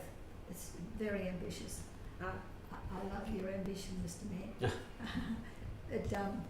I think practicality says that we've got to recognise what we can and can't pay for at the moment, and where we can get that support. We've got co-contribution for both of these, because we've only got, what, 140 Councillor Mayor, for the Emu Park surf life For the saving design. revetment wall, we have committed 140,000 For for the the design. detailed design, which will then inform the actual cost of the revetment wall. So we'll get a quantity surveying done of what Yes. the Emu Park revetment wall will cost. That then opens avenues for council and the Emu Park Surf Life Saving Club to chase other Other means of funding. funding. For the actual construction of the Yes. revetment wall and other projects, but at the moment that is the only money that's been allocated. Yes. The second project is really regarding the extension of the memorial walk, is really focused on the state election and getting advocacy for that. That's about a $2.2 million Yes. project. we've That's the proposed. ambitious one, yes. Yeah. The revetment wall's got to happen. Through the Yes, chair, I yes. have a question. Yes, Thank go you. ahead. So my only concern, and I'm all for getting this happening because it will have to be done eventually, but my only concern is the Emu Park Surf Life Saving Club grassed area to the side where Right. community groups actually use it. It's like a little park there. Yes. So my concern is that this will be turned into a designated asphalt car park. Is that what their intention They is? have absolutely no intention of that, aside from building the path down to the beach to get their vehicles down for the actual competitions. They want to retain it as a grassed area. Right. It'll also, if we go through the state for to get tenure for the Emu Park Surf Life Saving Club to get tenure, they'll have to do a land management plan, which will involve consultation with all of the groups that currently use that, plus the community. Yes. And the outcomes of that would inform the conditions of the lease. So it's a non-exclusive lease that we'll be looking at. Thanks, Simon. Thank Happy you. to move that, Madam Chair, if A you second. are seeking a move. Well, I'd say we're on our way, Michael. Thank you. Are there any Second. questions from our members? Yeah, I think if you read the report, yeah, it sort of gets a little bit daunting when you start looking at big numbers, but I think we can actually manoeuvre through this, and I think we're on our way. So Most if definitely. there are no further questions. The only comment I'd like to make is, I guess the opportunities that start to become evident when you explore these projects, it really becomes so exciting to think that for the growing community, these types of projects, they're about a point in time where you say, you know what, we think they are important, we think they've got merit. How long it takes to get there? Well, if you don't start the journey, you'll never get there. And all of a sudden, though, even with the Emu Park revetment wall one there, we held an on-site meeting recently there, and officers informed, I think it was Steve Linane, he won't mind me saying that, he was there in a public format, that he rekindled how there was initially the proposal for a esplanade walk to go down, all the way down to Shelley's Point, for example, from the Emu Park Surf Life Saving Club, which has an esplanade there. It could be in a very low level national park type style, so it's low impact, but it's something that council has considered in the past, and it'd be great to pull that out of the filing cabinet, and it may well link in with this one as well, in a really positive environmental way that sees that space activated, low impact than what currently is now. So there's a whole range of possibilities there if we're prepared to sort of open our eyes and look over the horizon and say, well, where can we land? So Well, one step at a time, isn't it? lots of big steps, And perhaps, this is, too. this is the pitter-patter of many little steps at the moment. So anyway, certainly happy to All commend right. it to the Is there table. anybody else who'd like to speak? Who seconded the I motion? did. Councillor Friend. Anything you'd like to say, Councillor Friend? No. No further questions from our members? Well, we put it to the vote, given the essence of time. Those in favour? That's unanimous, Madam Secretary. Thank you. And thank you, members. That Thank concludes you. our meeting Thanks, today. Ian. Thank you, Michael and Andrea, Yeah. and our staff on the back wall, and of course, Madam Secretary. Thank you all. Okay, we Thank adjourning you for a for bit. viewers too. You got it?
Thank you. Good morning and welcome to our Recreation and Culture Standing Committee. I'm Councillor Andrea Friend, and we must move this before we can begin, so that pursuant to section 2.6.4 of Livingstone Shire Council's meeting procedures, myself, Councillor Andrea Friend, be appointed as chairperson for this meeting of the Recreation and Cultural Committee. Do I have a mover? Councillor Walcon? So moved, Madam Chair. Councillor Mather. All in favour? Lovely. Thank you. That was unanimous. So just looking through these particular meeting minutes and running through them, we don't have full attendance today. There are certainly apologies from Councillor Watson, as he is away on personal leave. That was ratified by the table, and also Councillor Eastwood, as he is in official capacity at a conference. So, but the rest of the council are here. We don't have confirmation of the previous minutes of the previous meetings on the 2nd of July 2024. We do not ratify those at the moment in this meeting. That will go to the ordinary meeting. We have no deputations. Is there any declaration of interest in matters on the agenda today, councillors? No? Wonderful. There's no business arising or outstanding from previous minutes, and we have no presentation of petitions today, nor do we have any questions, statements and notices of motion from councillors. So we'll head up with the reports. So if we start with 11.1, Australia Day Awards. That the committee recommends council adopts the terms of reference for the Livingstone Australia Day Awards Advisory Committee 2025. B, adopt the recommended model for the delivery of the Livingstone Australia Day Awards 2025. Conduct a public expression of interest for up to 5 community members to join the Australia Day Awards Committee in 24. If expressions of interests are low, councillors will be asked to fill in the committee vacancy. Promote the Australia Day Awards nomination process to the community, encouraging nominations. The committee sends a formal letter to the nominee asking for acceptance of nomination. The committee assesses nominations and recommends the recipient for each of the below award categories: sports recreation, arts culture, business innovation, corporate social responsibility, rural agriculture, community, citizen of the year and young citizen of the year. And the Mayor nominates a person for the Mayoral Award. All nominees are invited to the awards ceremony, and this particular resolution appoints myself, Councillor Andrea Friend, as Chair of the Livingstone Australia Day Awards Advisory Committee, and also appoints Councillor Lance Walcon as a member of the Livingstone Australia Day Awards Advisory Committee. I'll hand over to yourself, Tom, to give us any more information we need. Thank you very much, Chair. I think you certainly summed it up very, very well. I probably don't have very much to add there. I think, no, actually I don't think I have really much to add there, but yeah, certainly I can take any more questions. Lovely. Well, before I open it for questions, I have a couple of questions myself. Why was the Living Legend Award removed? I think it was wrapped up into the community award, where it's very much the same feel and sort of theme, but it's, you know, we're certainly happy to sort of put that back in if that is a decision of the table. Sure. My next question was, what is the clarification of the community award? So it's part Living Legend, Yeah. part those that are outstanding or make outstanding contributions to the community. Yes. Lovely. Exactly. I'll open the table up for further questions. Councillor Walcon. Through you, Madam Chair. The part of the background says that the submissions have been our lowest to date. Mm-hmm. Can you define that a little more in terms of numbers? Is that a possibility? Yeah, to do of that course. now? So we have been seeing a steady decrease over the past couple of years. The one that we just recently had last year, we had 5 nominations across the 7 different categories. So in terms of numbers, that is what we received last time. I believe the year before that we received 7 nominations.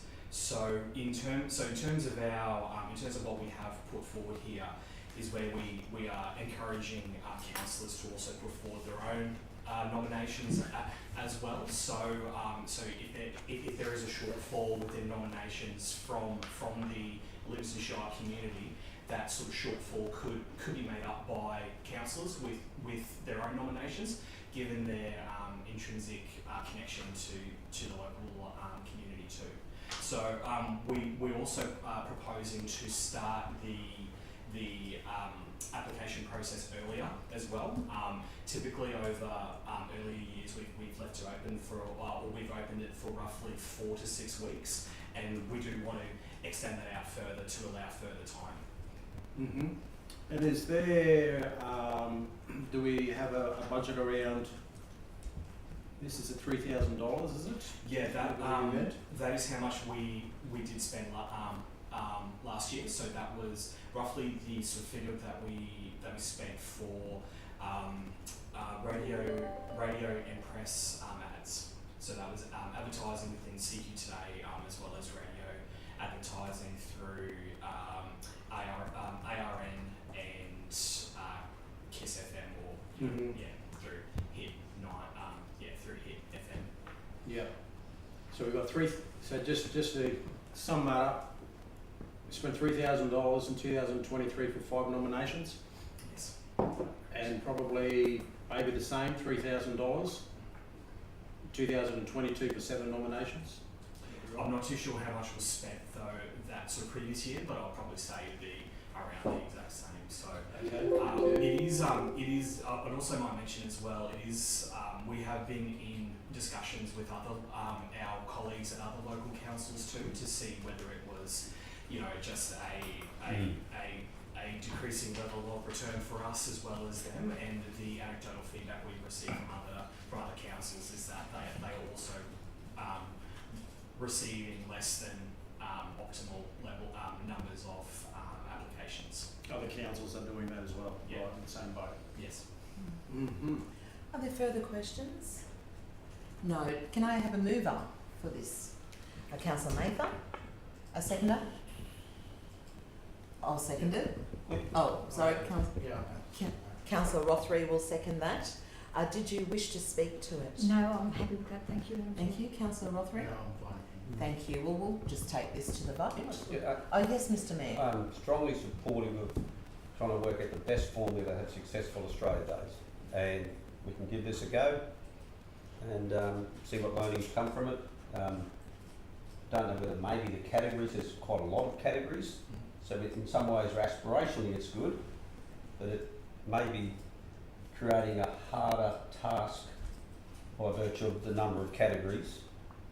When we're seeing reducing numbers, yet we're sort of increasing the categories almost. I just wonder whether that's something that'll be interesting to see what comes at the end of that Australia Day Awards, to see how that community responded to those categories. So in some ways, maybe lower categories might make it easier to get more interest, because there's a fair bit goes into we're also changing the criteria for assessing this time around, and potentially councils will be doing more of that if we can't attract the community to do it. So I look forward to the Australia Awards. Yes, it's interesting. Question? Comment?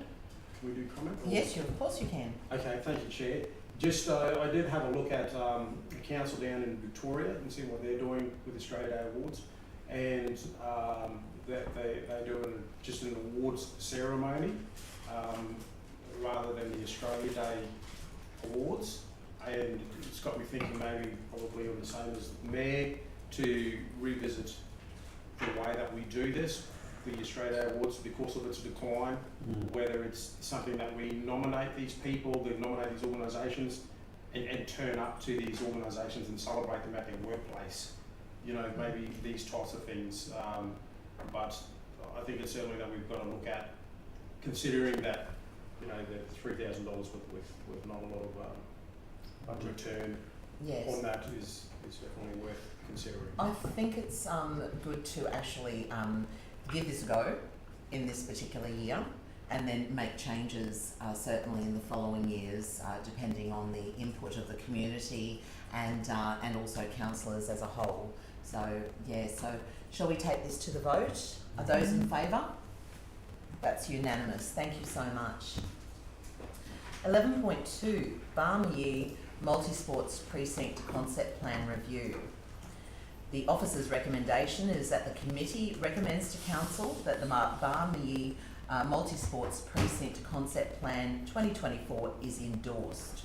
There are some key priorities in this particular plan that are incorporated to include improvements and additions from existing user groups, facilities for new and growing sports, and necessary additions such as increased parking. We have Molly here to give us some further information.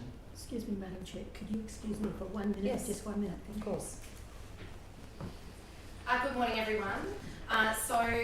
This report here shows you the result of extensive consultation that the Community Development Sport and Recreation team undertook, which has driven this concept draft plan for the future of Barmye Multisport Precinct. I'm aware that you all received an email overnight from a club that had some additional feedback to provide. So we are grateful for that feedback, and we'll ensure that before this report comes to ordinary for final endorsement, that feedback we've received will be included in that final draft for your review. I will say that the Community Development Sport and Recreation team undertook, as I say, extensive consultation, including on-site at Barmye for all of the user clubs. They also made the online survey available to all the community as well as the user clubs, and were quite persistent in attempting to gather feedback from all of those clubs. So, like I say, we're grateful to receive that feedback, but there were multiple opportunities earlier in the year where we could have received that as well. However, we've received it now and we'll be including it in the final plan moving forward.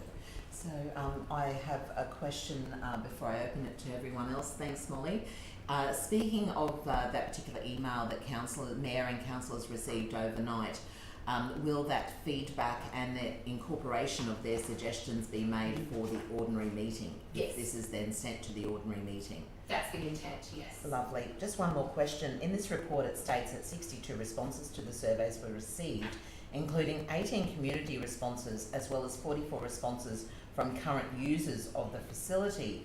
The actual plan states that caution should be exercised when interpreting results, as the 18 responses are likely not representative of the broader community views. How will caution be exercised, and does that mean a further survey is required? So the intent is to use our other strategic documents that have had a higher level of feedback. So, for example, the sporting needs analysis, that pairs really well with this concept plan. We received an amazing number of feedback for that sporting needs analysis, and that helps tell us what we could do at Barmye to achieve the sporting needs analysis.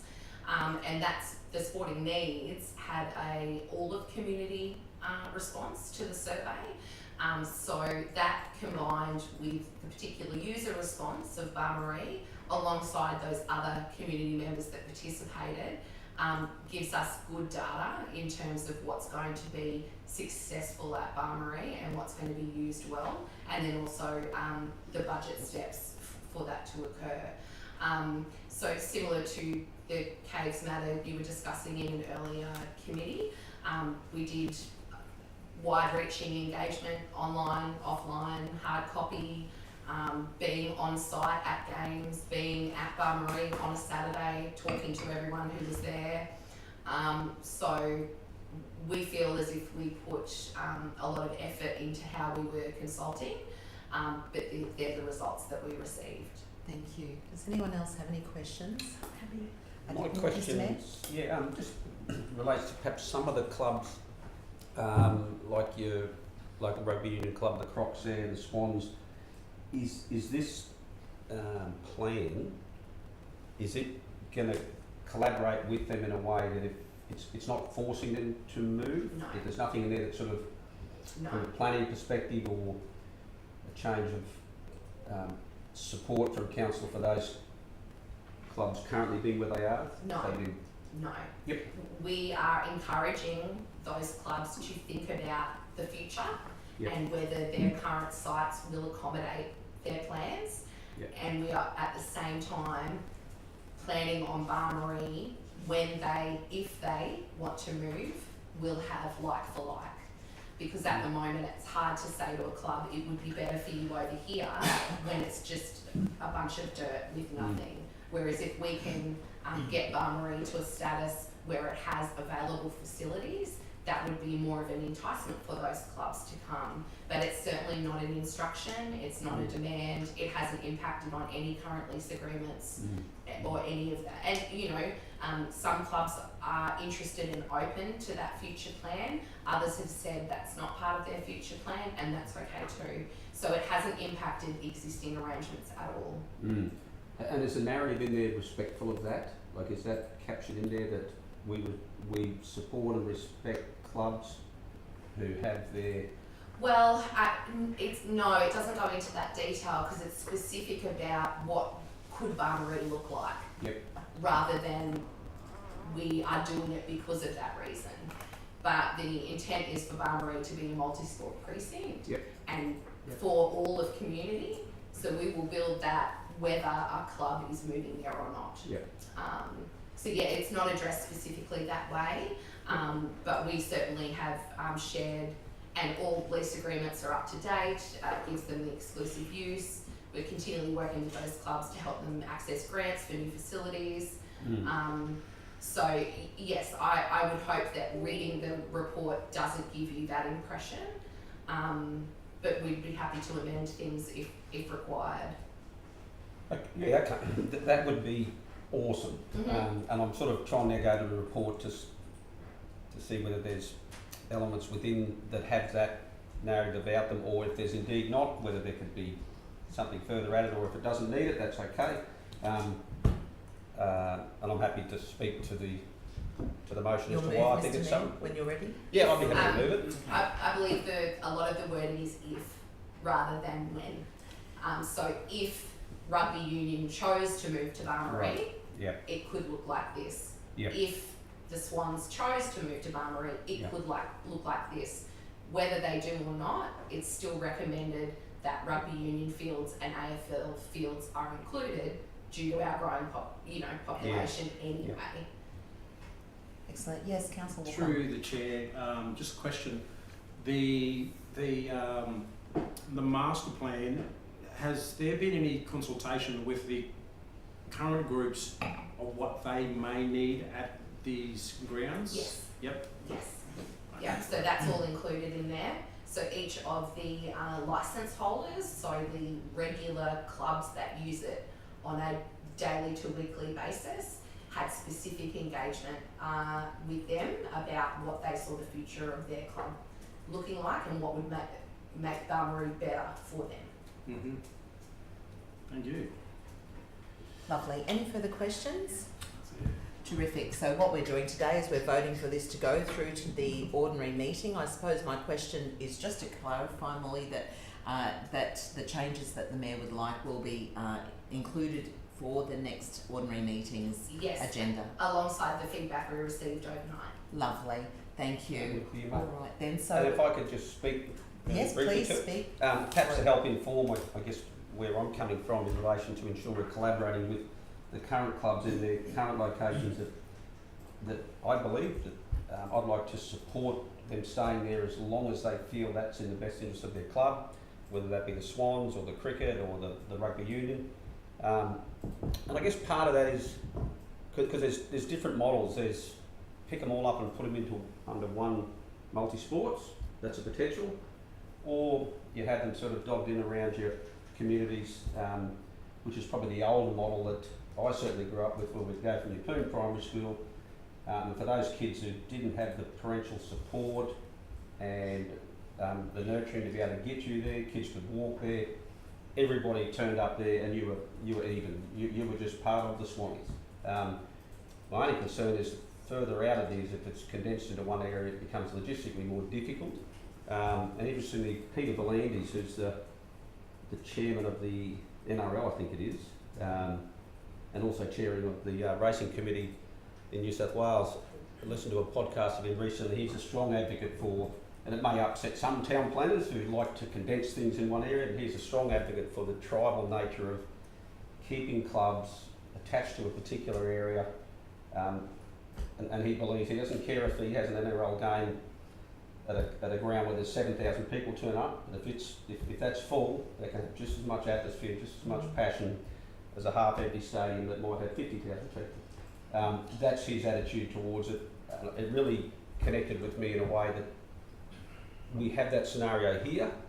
I hope that we can achieve the best of both worlds there.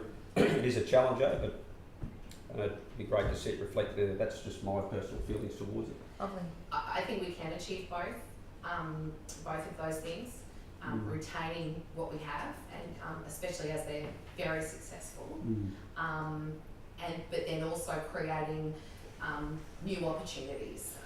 So for instance, volleyball has become a very popular discussion, and people are keen on that. The space we could put them is Barmarie, so that's our other challenge, finding space that isn't already in use. But we certainly support the club being where the club wants to be, rather than where we are telling them. But we want to make it so they have choices. Thank you, Ms Mayor. Thanks, Molly. Do we have a seconder for this? Second that. Thanks, Councillor Walcon. Would you like to speak with it? No, thank you. Okay. In saying that, we might take this to the vote. All in favour? That's unanimous. Thank you so much. So, 11.3.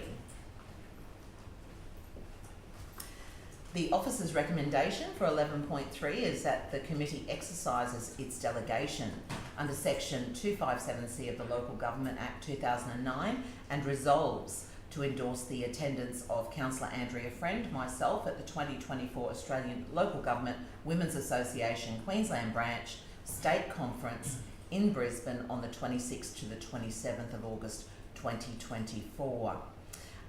Do I have before we go to any questions of myself, do we have a mover or a seconder? Move that. Thank you.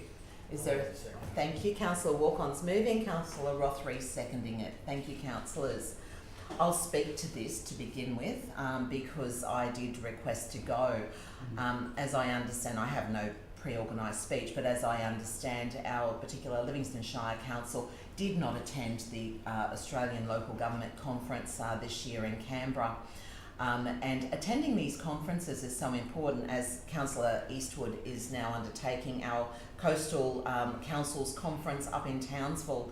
The reason they're so important is that we can be the person presenting for Livingstone. We're out there letting people know who Livingstone is, where Livingstone is, and what we actually do within our shire. I had the privilege of presenting to the LGAQ conference in 2022 under the Councillor Showcase in relation to my previous portfolio, and it was amazing the amount of people who were then interested in what our shire was doing, undertaking, and actually implementing some of those things for themselves. So it's a great thing. Under LAWMAC, so Local Authority Waste Management Action Committee, as a member of the committee and also as a member, it was wonderful to actually interact with other councillors, other staff members from different councils north and west of Gladstone to Cooktown. Also a lot of state representatives attended, and which really helped Livingstone raise its profile within our local government organisations. So I would like to attend to be that delegate and to lift the profile. Question? Yes, thank you, Councillor. Have you been to one of these before, women's? No, not the No. women's local government. No, I asked because I've not been to one before either, and I just wondered why or how they'd be different from any other state conference. So we can't answer that because neither of us have been. Well, that's right, and I can't answer how they would be different. Different keynote speakers. How is the Coastal Councils Conference different to Local Government Association of Queensland's main annual conference? But it did interest me, and it sparked my my thought processes, because some of the keynote speakers at this particular conference is in relation to what they're speaking about is social media platforms for councillors across Australia, where we should be at, what we should be saying, how we should be reacting, and what we should not be saying. You know, it talks about AI and cyber security, which I find absolutely interesting for our council, and it also talks about making decisions for the right and good reasons, which would be a personal development for myself as a councillor, and bringing back what I've learnt back to Livingstone to be able to share with all of you. And also there's another keynote speaker on strategic innovation and empowerment. So that one I can't tell you a lot about, but I'm certainly interested to hear all about it. So it must be resolved today, so this is not sending it to the ordinary meeting, this is an actual resolution of council, so I leave it to members to decide whether you think I should attend or not. Did we have a mover before? Can I Oh, ask a question? Sorry. yes, Just certainly. because, so you've got non-member and member. Are you planning to become a member? Our council is a non-member at the moment, Yeah, and I haven't spoken to the acting CEO, yeah. nor the acting interim CEO to discuss whether we should become members or not. Our council is a member of the Local Government Association of Queensland, Yeah, where we pay our membership fees. We're also a member of LawMac, yeah. and we pay membership fees. And I believe that the Coastal Councils Conference that Councillor Eastwood's currently at is part of it, the LGAQ, where we're members. So we're not currently a member of the Women's Association, the Queensland branch, and I'm unsure whether we are to become a member, but as a councillor I can still attend. Yeah, no, that's fine, and it's something down the track that we could go that, you know, with the women in local council, how much we're trying to promote that it's something we should look at and have always, if it's not you, but a representative from this local council as well. Yes, thanks, So- Councillor Rothery, that's great. So, is there any further questions? Do you know what the difference is between a member and a non-member? Is there any benefits out of that at all? I believe, a non-member to attend this conference, a non-member is $750. It's cheaper for a member to attend. Yeah, but is there any other sort of like The- return out well, of? I imagine it would be very similar to all organisations. You would receive, for your membership, constant updates, information, and it's about touching base on a regular basis with other female councillors and mayors also within their substantive roles within their council, and to be understand the issues of a wider variety of councils, not just the 77 in Queensland, but the 500 plus around Australia as well. And so yeah, so I suppose the benefits would be the interaction, the getting our name out there, you know, and really promoting our region on a larger scale. Is there any other questions? Okay, so we have a mover in Councillor Walk-on and seconded by Councillor Rothery. Thank you. And we must take this to the vote now. All in favour? Thank you. Thanks, councillors. That was unanimous.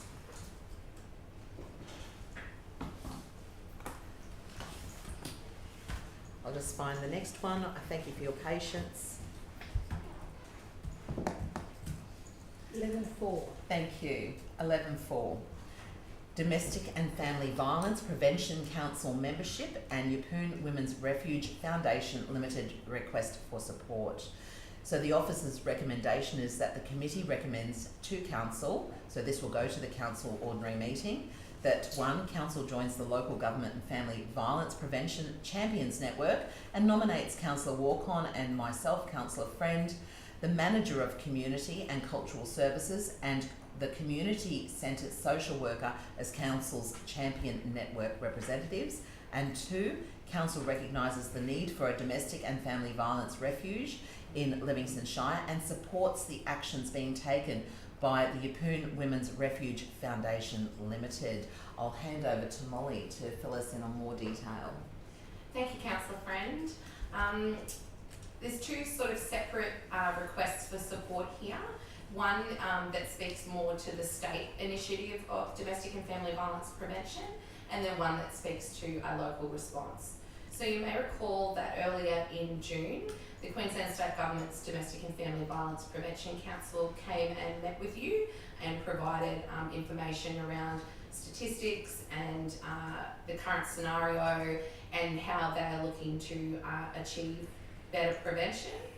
And then later on in June, Council was approached by Reverend Rob Stanley, the Senior Minister at Keppel Parish, who is representing a locally formed organisation, the Yeppoon Women's Refuge Foundation Limited, and they're seeking support also in the form of attendance at their upcoming forum and for the Mayor to speak, advice, information, relevant contacts and statistics from the community centre, as well as officers' participation in the group, and then support for funding applications and advocacy, for example, letters of support.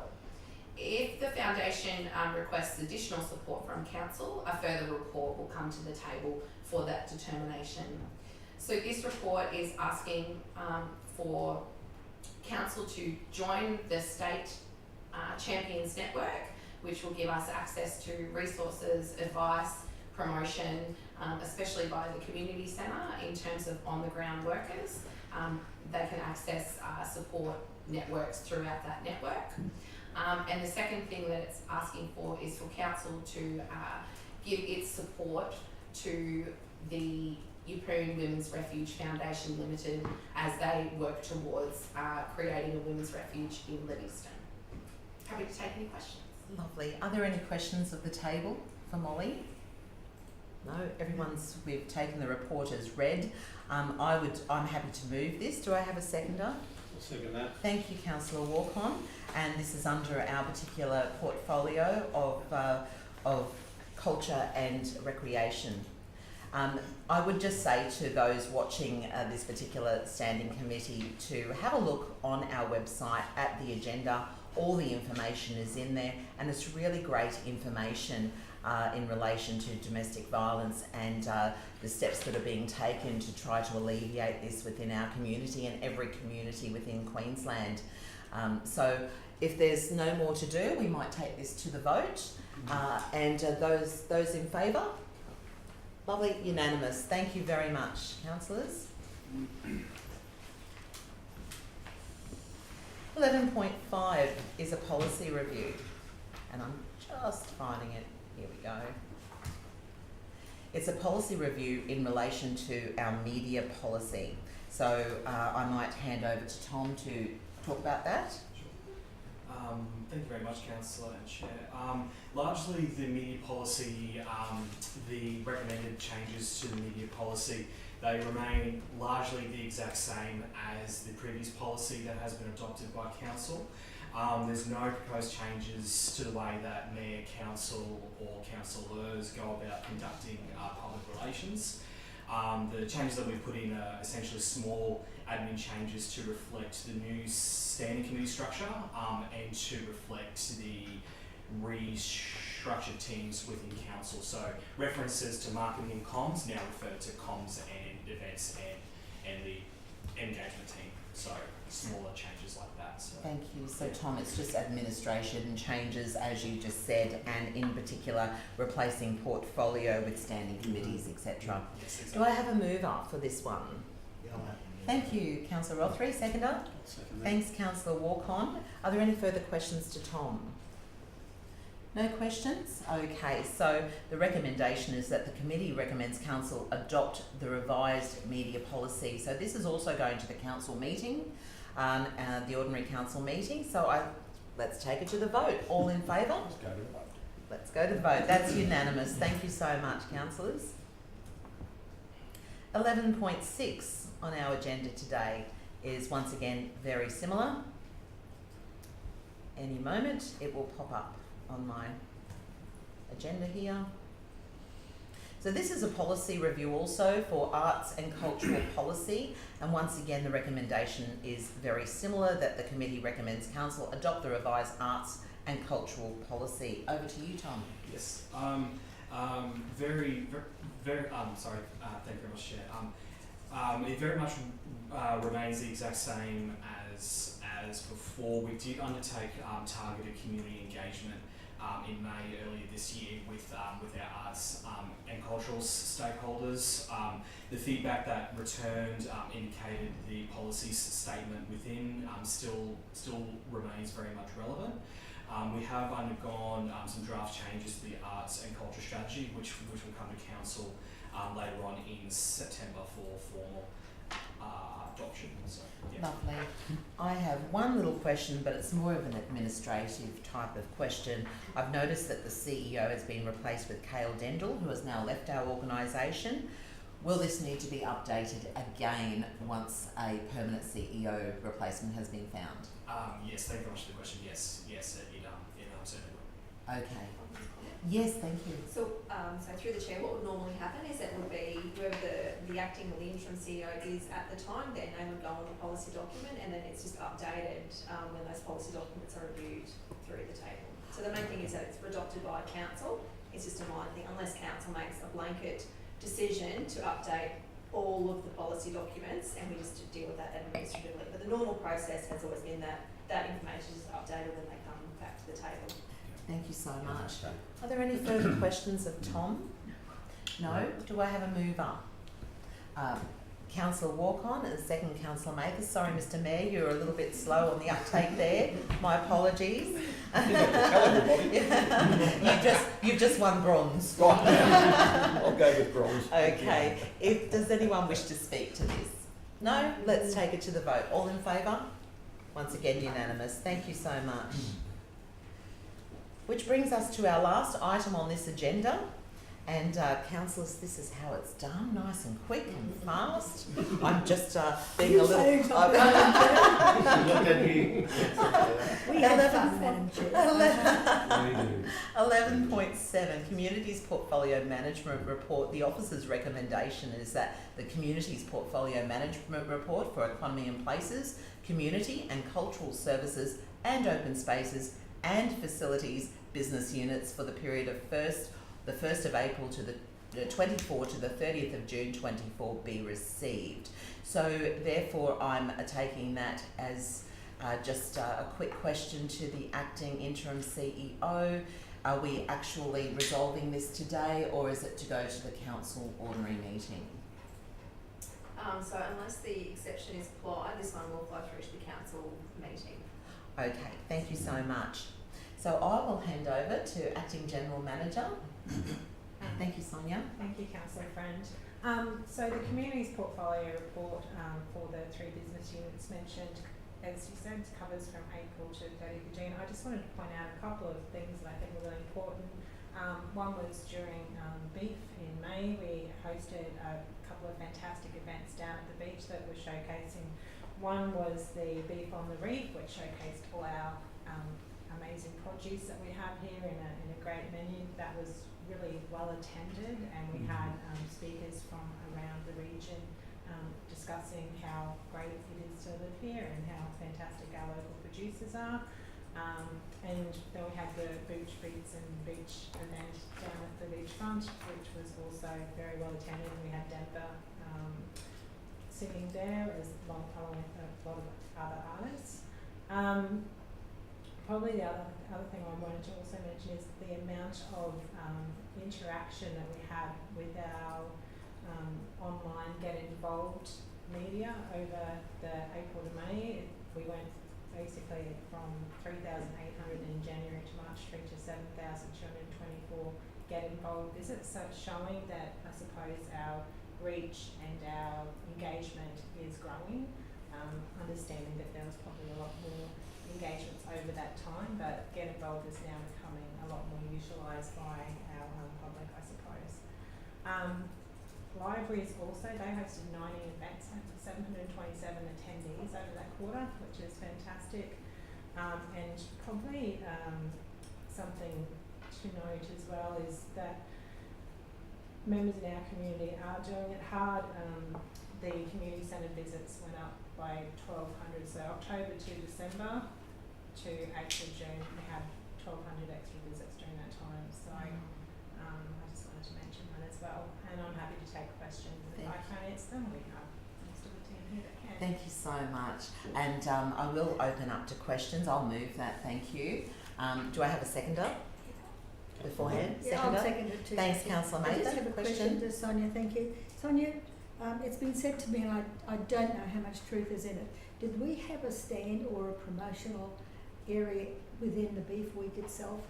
No, Councillor Mather, councillors and the Economy and Places and Communications Engagement team decided to allocate $15,000 in the 23-24 budget towards beef events or promotion.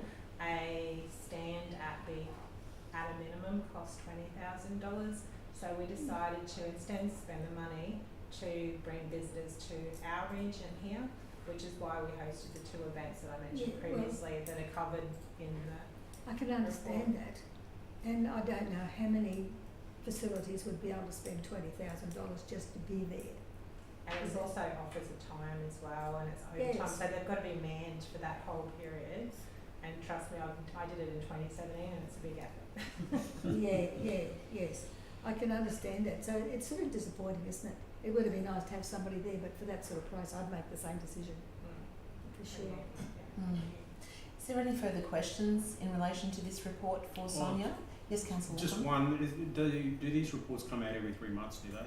Correct, Every quarter. councillors. So this is Or every quarter. So quarter? so obviously we're backdated. We've gone through to June. So the next one will be September. Right. Sorry, October. It would be July to September. So it'll be in October. Yeah. Gotcha. And they used to include also the development and planning, but with the different portfolios now with the committees, we've split them. So at the development on this afternoon, you received the reports and updates with development, planning, local laws and everything. So every committee, standing committee, will have a quarterly report. Is that what you? Correct. Yep. Infrastructure, this one, Mhm. and development and environments will have a quarterly report, usually aimed for a month after the quarter ends. So the next one should be in October. Lovely. Is there any further questions? If not, would anyone like to speak to it? I reserve my right to speak at the end. No? Okay, well, I'll wrap up then. I just wanted to note a couple of statistics here which I thought were fantastic and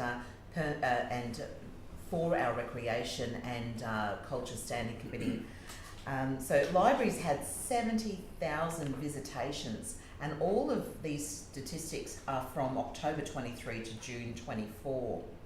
70,000. Our community centre had 20,000 visitations, and these were visitations to include eye care and also room visitations.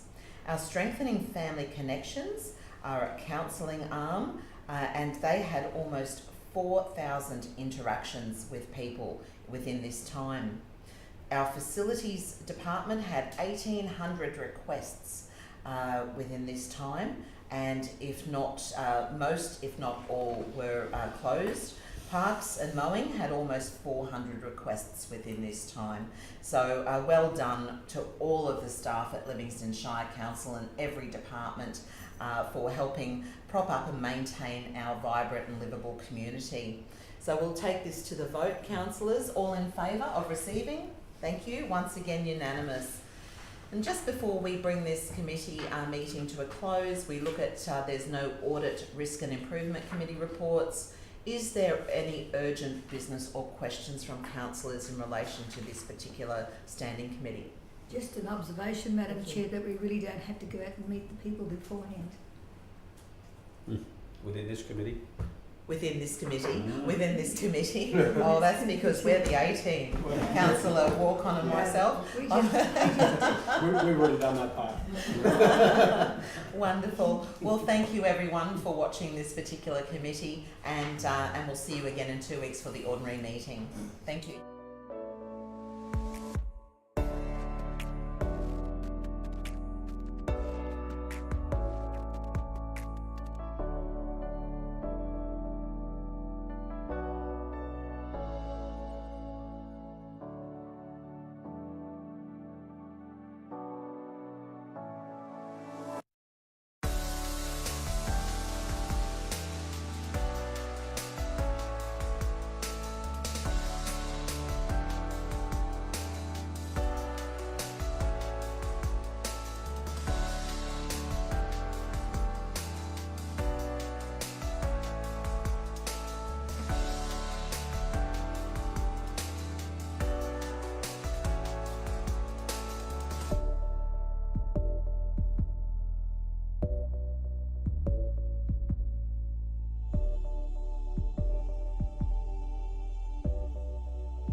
Good afternoon. Welcome councillors, staff and viewers online. We've got this Development and Environment Committee meeting, and first I'd like to appoint a chair, myself as chairperson. I just need to get someone to move that.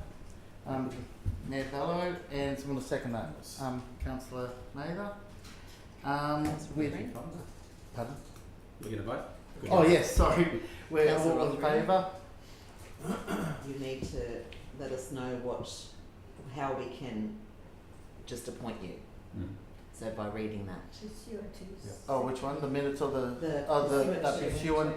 Okay, that pursuant of the section 264 of Livingstone Shire Council's meeting procedures, Councillor Wade Rothery be appointed a chairperson for this meeting of the Development and Environment Committee.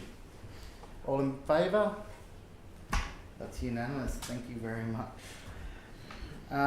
We just, sorry, I've just forgot here. Gone too far down my page.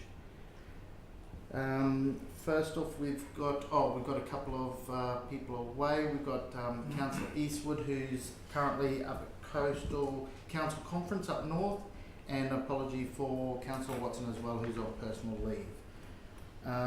We've got anything, hold on, let me go through this. I don't think we've got any deputations, attendances, we've got that, officers, confirmation of minutes of the previous meeting, declaration of interest, we've got no one declaration of any interest. Sorry, you said mover and seconded for item 4. Item 4, sorry, we've got someone move the confirmation of minutes of the previous meeting. Councillor Walcon, and second it, can have Councillor Friend. There's declaration of interest in matters on the agenda. We've got no declaration. Sorry, should I vote for that? Oh, That's it? sorry. For the That's minutes. We vote all 4 for the confirmation minutes of previous meeting. All 4. Thank you very much. Obviously, I'm a little bit new to this. Declaration of interest in matters on the agenda. We have no declaration. That's all good to go. No deputations. Nothing else on the. So we're right to get into the first one. Mm-hmm. Of 11.1, the response to notice of motion, the Yamba rest stop and mobile food van. Got the officer's recommendation that the response be received. Do we just go? I'll speak to that one. Yep, we've got just on your desk. Sorry, so the previous General Manager, Chris Ireland, along with Greg Abbott's and Nat Drury, travelled to the Yamba restaurant the Yamba rest stop on the 13th of June and met with the business owners there. So there was the one at the Yamba pub, as well as the service station and the mobile food van. His observations were that there is an issue with waste at the site. So it was recommended that we contact the Department of Transport Mainways to request additional bins. I haven't had a response back yet from that. It's also, he observed that the rest stop is quite popular with travellers and they tend to drop their travel waste at the site. The mobile food van at that time has relocated to the other end of the rest stop, and the location is very busy and the diversity of options between all 3 businesses added to the appeal of the rest stop. On top of that, Nat and Roy visited the mobile food van 2 weeks ago in person and have advised them it would be recommended that they actually get a state controlled road reserve permit rather than through our local laws, so that way that they would then be further than 150 away from the existing businesses there. Council made it, and they indicated that they would be applying for that, so it would be basically a main roads permit that would be under Council Maker. Can Yep. we'll go back to the chair, Mr. Chairman. Yeah, any questions? Yes, thank you, Sonia. There are 2 things there. The reason that the officers went to Yamba in the first place was due to a motion from the table, and the motion related to the concerns expressed by the 2 current business people who had businesses in the immediate area of the food vendor. The waste capacity was another story that goes on all the time, depending on the time of the year, school holidays generally, etc. There was no indication at all suggested to me, and maybe that's just something we've found recently, that they needed a main roads licence, because we had been issuing the licences. Okay? And if that was a mistake, then we'll fix it. That's not a problem. Through the Chair, Councillor Mather, it's not a mistake that we've issued them the current licence, but we suggested to them to be further away, but still within the location of the truck stop, away from the 150 metres from the shop. They would be outside of council-owned land, so they would actually be on a state-controlled road, so they will need to get permission from the state to be that far away from the existing businesses. Does that make sense? They wouldn't be on council-owned land, so we don't have any right to issue a licence over them. They would be on state-controlled land, so they have to apply for Department of Main Roads permission to operate as a food van on a state-controlled road. I'm just wondering if it is state-controlled land, because I know it's Main Roads land, I know that. But I believe that we are the trustee of the land. Whether that extends outside of the fence line onto the tarmac, where the trucks and the caravans pull up, I don't know. Where they're proposing to locate to council Mather would be on state-controlled land, and we would not be trustee of that. Do we know that? That's correct. Have we got that confirmed, have we? Okay, that's all right, as long as we know what we're dealing with. The concern is that the businesses that are there, I mean, I average a phone call pretty well every day, and it does become tiring when they feel that they pay their rates, do all the right things, they're subject to scrutiny, health regulations, etc. And somebody comes along for an annual licence and able to set up where they feel is appropriate, and they feel that they've been undermined, and that's why they were complaining about having a person come in and can move in and out whenever they sort of feel like it's, subject to conditions. And that was why I put the motion to the table that the officers go out and hear them. But it seems the response I got from the officers really didn't tell me much at all. Okay. It didn't have any resolution to it. In other words, that they can stay there and do what they're doing now. And there was no regard that I saw that would be sympathetic and understanding of the business houses. And one of them just spent a lot of money renovating, and they're still continuing to do that. So they're there at the same time. So it just makes you wonder who the council's looking after. That was their words. Okay, through the chair, if you don't mind, through the chair, Yep. I have questions, but at the same time, we're not in debate yet, are we? No. I haven't had a move in a second, so no. No. Okay. So my questions through the chair would be, who went out and visited the actual businesses out there? Where are the businesses up to, especially the pub? Have they opened yet, etc.? And what came of that? What were the results? Through the chair, myself and former General Manager Chris Ireland went up in June, early mid-June, I think it was, a little while ago now.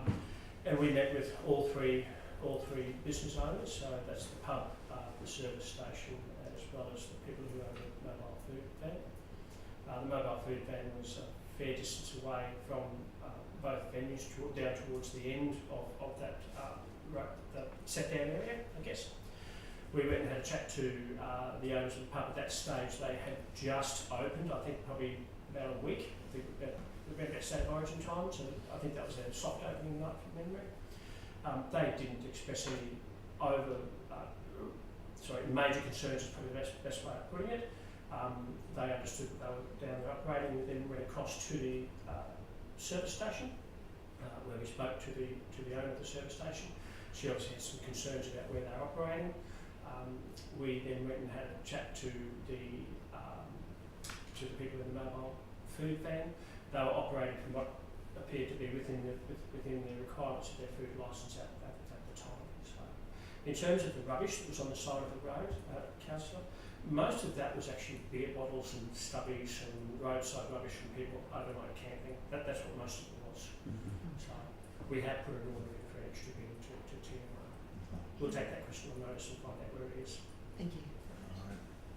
Alright. I'm just going to ask anyone want to move this, Just and then we can go into. I'll move it. Yes, you move it. Anyone else? Councillor Friend, move it. Anyone want to second that? Can I second that? I'll second that. Yep. Anyone want to speak on 4? Just an observation on the rubbish, Mr. Chairman, just a comment. There has been ongoing teasing, if that's the word, between TMR and the council as to who pays for the rubbish and how many bins are there. Because when the driver revival station, the awning fell down, and that was a Sunday morning job for me, they took away the bins. They didn't replace the bins. There was no driver revival. And of course, it became apparent at that time that nobody wanted to take control of who pays for what. And it's been much the same ever since. They came to a resolution, but it's obviously stopped short of the necessity in that area. And of course, you do have little bundles of rubbish all around. They try to be tidy, but there's just not enough there. So I think somebody needs to take control and understanding an agreement of some sort as to who does what and who pays for what. Who That- pays for we what? don't have that at the moment. Okay. Is that a question we can throw at the who That is? with Patillo officers, so when they go and do what they have to do with Yeah, their roads. like who supplies a bin, who cleans, Yes, and yes, who and removes on. who's going to share the costs, Yeah. yes. Okay. Because it is a truck stop to start with, and it's become a camping area. They've taken away the driver reviver, and I've asked them to pull the signs down because they're asking them to pull up to have a free coffee, and there's no free coffee. Yeah. So they've been given notices to main roads. Councillor Walcott, if you. Yes, thank you. Through the chair, I just I'm just reading the summary, reading the commentary, and I'm just struggling to see the correlation between the two. Where I think the summary, correct me if I'm wrong, is about the designated stop, which is we're talking about the meters, but the commentary is around the waste. And are we talking about the waste, or are we talking about the stop of things. 150 metres? Through the chair, so 2 things. One is that there's a mobile food van operating next to 2 what we would call as said, fixed businesses. Yes. They do offer a different product. They're like a stop, I suppose. People they stop and go, so they're stopping there to get a coffee and some packaged food and leave. At the time when they were operating and granted the licence, I believe the pub wasn't operating, and that the petrol station across the road didn't have, the coffee and the same offerings. They didn't even have a food licence, so the food van was actually offering a service to travellers that they wanted on the way. From my understanding of the history, this is what I've heard. Then obviously the pub's open in their licence. We review every 6 months their conditions, so and that includes looking at making sure they're not offering competing products as to the fixed businesses that are in the nearby area. At the moment, this is just dealing with the food van.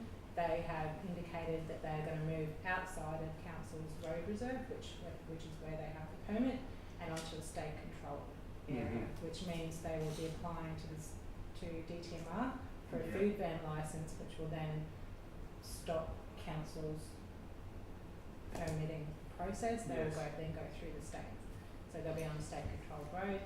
As far as the rubbish, that was just an observation that was made at the time, if I understand, for the notice of motion, and that was one way of conditioning, the food van, that they looked after their own waste, and anybody that stopped there looked after the waste that, was littering from their products, that they picked it up, and as Councillor Mather has said, the actual bins at the end of the rest stop having an ongoing problem, and there has been the issue whether it's council pays for it and disposes of it because we clean the toilets there and maintain that area. Yes. And we have asked DTMR to supply more bins, but we haven't had a response as yet. Have I Okay. explained I that? just sort of trying to grasp my head around, are we, this recommendation that we are receiving, answering the original, So the original notice of motion was that the general manager and officers go to Yamba and speak to all operators to find a way forward to collaborate. That was this is the response to that notice of motion. and this I is the think response to that. Yeah, and I think at the time also, the waste was brought up, so that's probably an additional item that's been brought into play with regards to the response. If you want them separated out prior to the ordinary council meeting, we can step those out. Or I'm just probably just more with Councillor Mather brought up the issue, sort of make sure that it's, have we solved the original issue? They don't think so. Because Through you, Mr. the only reason is because it's talking about rubbish, but the original thing wasn't about rubbish. I The think original thing was not about rubbish, I no. think We what just something different. I've got out of it is that it's out of our hands. That once it's gone to the state, it's in state land, that's out of our jurisdiction, and we don't actually have. But all we can do is tidy up the area. We can't tell them. Okay. We can make sure that they're in their designated area, but we can't actually tell them they can't be there or where they. You know what I mean? So I think that whole part of it is irrelevant because we actually can't vote on that because we don't. It's not part of our area. What we can do is make it tidier, and what Councillor Mather is saying is that, well, if that's where we're going, who's paying for the tidying up? Who's paying for the extra bins? I guess that's where we've got to make sure we're across what we're on. That's just my Okay. understanding. Through you, Mr. Chairman, just a note for the officers that when the bins are full, they go to the shop and they go to the pub to dispose of their rubbish. Mhm.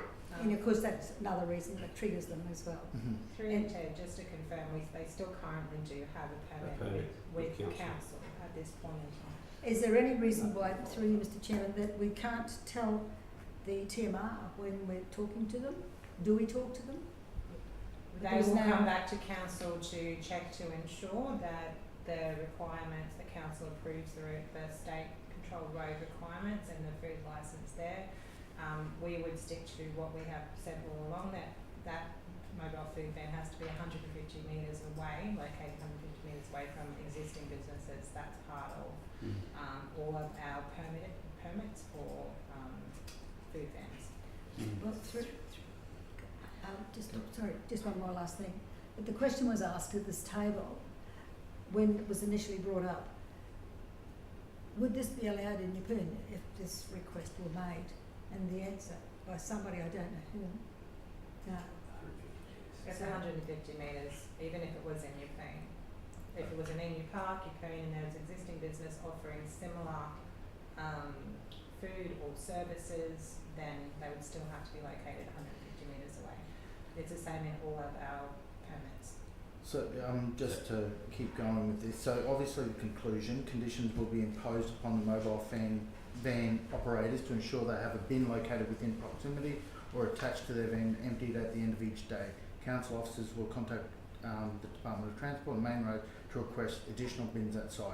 So I guess that's what we've moved on, and I'll second, and just making sure that, you know, we're happy to go for So debate. through the chair, sorry, Mr Mayor. Oh, you potentially opened up for debate, and you want to speak yeah to the motion or against it, or Yes, I'll speak for it. Thank you.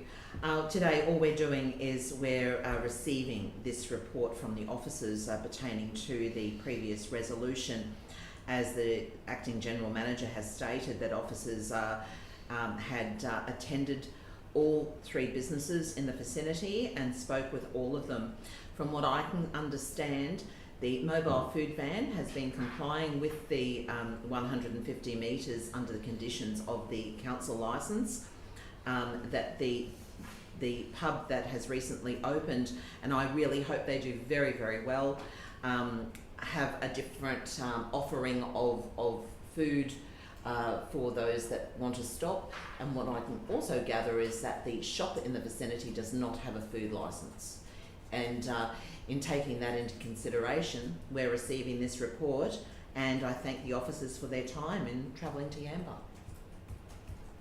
Thank you. Anyone else for? Mr Chairman, I'd like to amend the motion just to add number 1 from the commentary, please.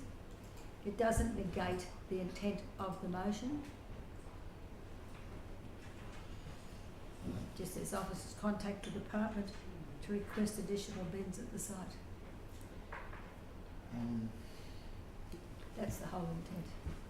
So you want that removed? No, I want that added to, the motion is the recommendation that the response be received, and just add that to it. Okay. Yep. Okay, do we put that in then? I'm happy with that as a mover. Yep. We'll move That's- that. Do I need to get that second or just move it? No, just added. Thank Just you. added that Just add that. it Yep. doesn't have to be an amendment if it's just, if the mover's happy to have it added. Yep. Just Remove check that. the resolution on the screen if you want any changes to the wording, so you can read the way you'd like it to, just need to let Renee know. Yep.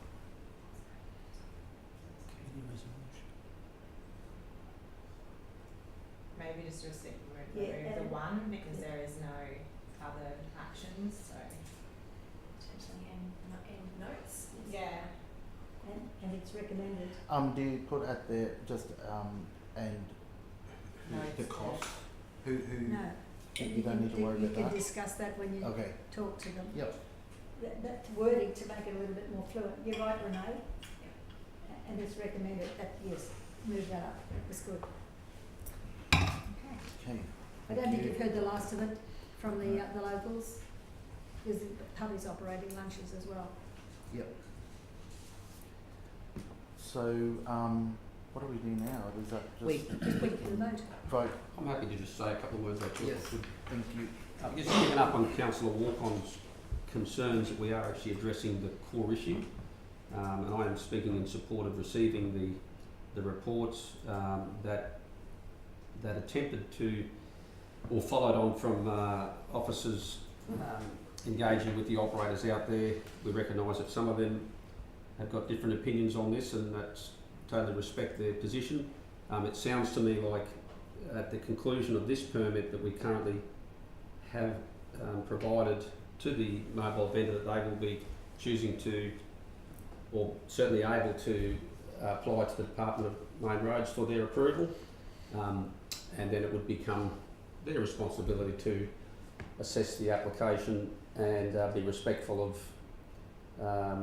other stakeholders in that process, which is what we've endeavoured to do here. It's a fine line trying to work out distances and work out products that they're allowed to sell and they're not sell. We are very pro-business here in this council. We want to see businesses doing well, and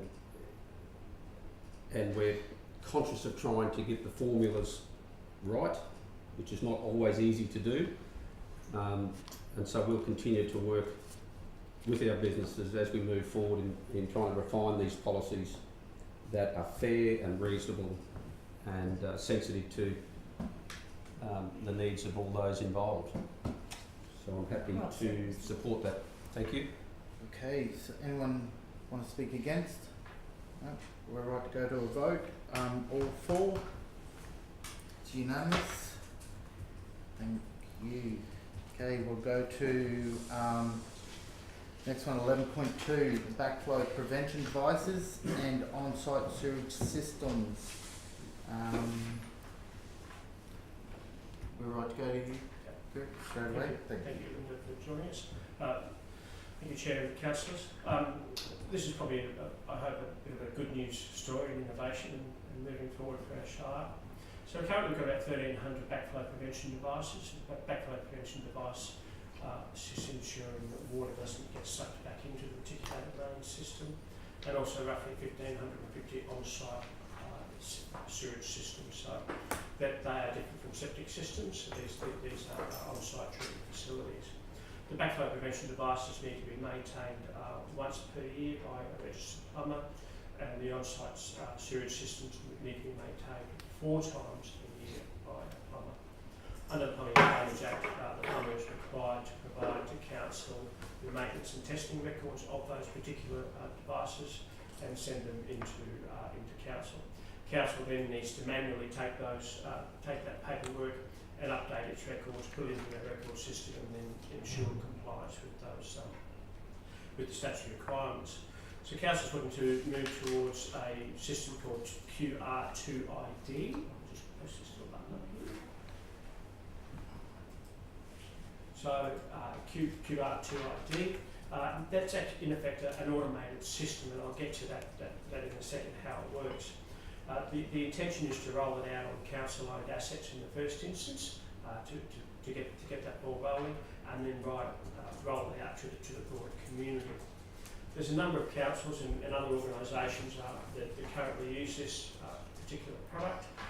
2 of our neighbours, as you see, at Gladstone and Rockhampton Regional Council, which is one of the deciding factors for us to go with this system, because the plumbers that work in those shires obviously work in our shire.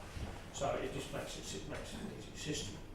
So the process in effect is that on the backflow prevention device there, or the on-site sewage, there's a little sticker like a barcode or a QR code. The plumber comes up, scans the QR code, they fill their form out, they press go, and it automatically shoots itself off to council and automatically uploads to our record system. So there's no instances of us getting a lot of paper anymore, and then the likes of Linda having to go to those and scan them in, put them in the system using officer time.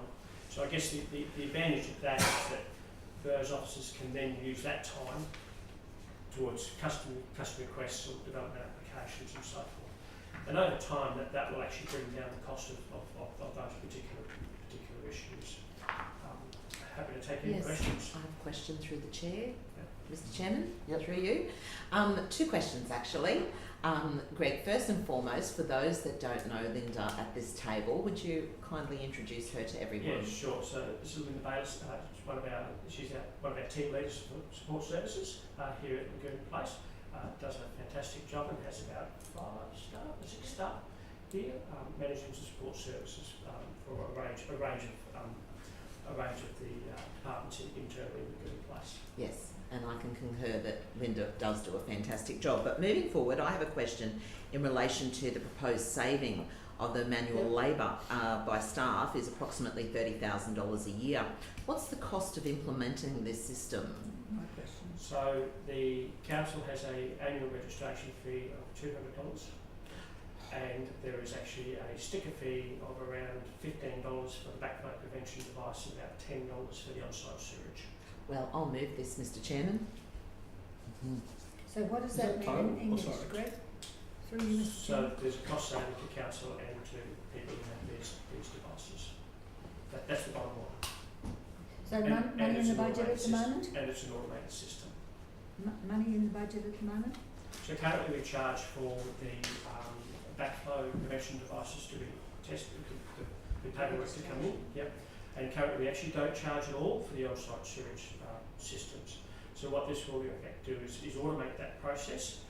We can then collate records for compliance matters rather easily if we need to do that. And there's less paper, less cutting down trees, all those sorts of things, and it's just automatic, goes straight into the system for us. So just to clarify through the chair, Greg, it costs about $30,000 a year for manual labour to process the paperwork that comes in. And how much does it cost for the implementation of the system? So council's registration fees are about $200 per year. $200 a year. Yep. And the little sticker for the backflow prevention devices? It's about $15 for backflow. It's a tag, and the on-sites are a sticker, but they're considered the same. That's about $10. Okay, so it's overall it's quite a saving. Significant saving. Yes, thank you. I still move this. Question. Councillor Walker, second that. Yep. And yet, question to Greg. Greg, where are these things actually? I missed that first little bit. Where are they actually housed? These things. So the backflow prevention devices are primarily on commercial businesses where they need to draw water off council system. So if you look at, say, a car wash, that's probably a good example of that. So all the dirty water, if I can put it that way, you don't want that getting sucked back into the reticulated main, so that's why that particular facility has that. The on-site sewage systems, so they are primarily located on all the properties at Glenlee and Glendale. So a lot of those properties have these on-site sewage systems because they're not connected to reticulated sewer. So is it a requirement of a septic system or a little mini treatment plant? They are in effect a mini treatment plant. They are not a septic system. So that they are two separate systems. So I was thinking that it's a requirement for us to install these things to ensure that the water that's coming from them is safe. Is that what you're saying? No, that's not correct. It's a requirement for us to ensure that backflow prevention devices don't take dirty water back into the reticulated mains water. The on-site sewage system is to make sure that they are operating appropriately. They have a lot of those have transpiration bits, what they call transpiration areas, where the water that comes out of that on-site sewage system is then spread out over the property where they currently are. I was thinking through you, again, Mr. Chairman, is it something that the landowner could contribute to or should contribute to? So in terms of the cost for the landowner for the on-site sewage system, they don't on-sell their water or give their water to us, it stays on site. But it's their valve that we're actually protecting. It's the valve that going to their property. No, we're talking two separate systems. One is for commercial premises, one is for residential premises. So the backflow prevention devices are generally on commercial premises. The on-site sewage systems are generally on residential premises. They are not connected to the reticulated water. So why should the the business owner or the private property owner, they currently pay their plumber to do that servicing, so they're paying the plumber for that service. Okay, so and we currently charge the plumber for the backflow but nothing for the on-site, for keeping the register and maintaining the compliance of those systems. yes. Okay. So I think just what I got out of it is that the plumber's going to keep doing it no matter what, but instead of the paperwork, it's just straight away, and it saves paperwork for the staff, and it saves the plumber time as well, because he can get a lot, because it saves him doing the paperwork as well. So it's pretty much just technology that's going to only improve time. Not like those smart meters down in Harvey Bay that time. They were so smart they put them out of business. So we have moved and seconded it. So anyone else want to talk for or against? So we'll go to a vote. All for? That's unanimous. Thank you. Thank you, Linda. Thank you. Thank you.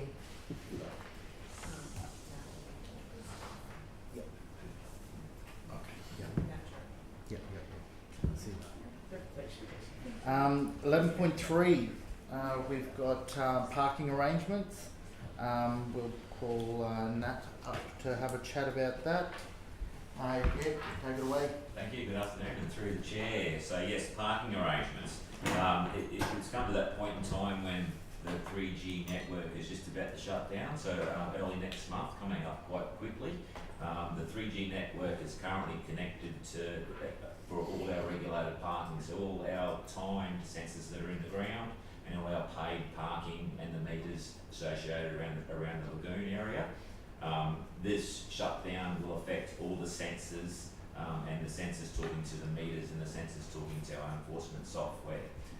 So we're looking at a bit of a temporary sort of fix to keep all this going for us in the long term. We're looking at converting the current pay stations to pay by plate rather than pay by bay. So currently you go in and you park, you take note of your parking bay that you're in. This is in the paid section of surrounding the lagoon. You walk over to the pay meter, you enter your bay and you make your payment, and you go on and enjoy your day at the lagoon. This change that we're proposing to allow for pay by plate will require operators obviously users to take note of their registration number, which hopefully we all know. So enter those details into the parking meter rather than the actual bay number.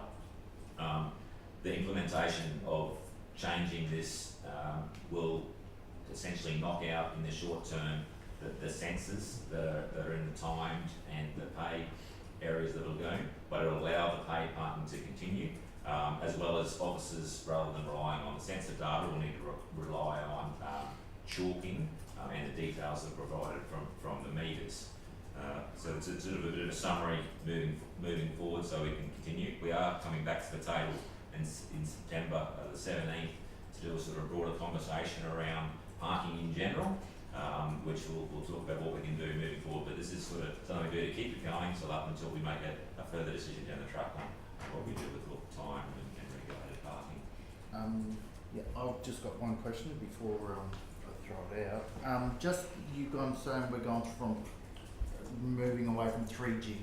Now I know we're up to 5G now. Yeah. Is this moving to 4? Is it going straight to 5? What's the...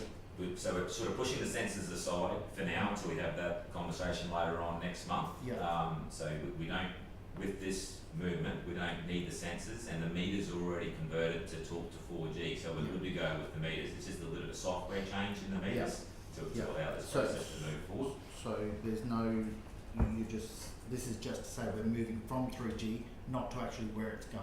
Right, so basically this report, is to move from pay by bay to pay by plate is the major change. Yeah.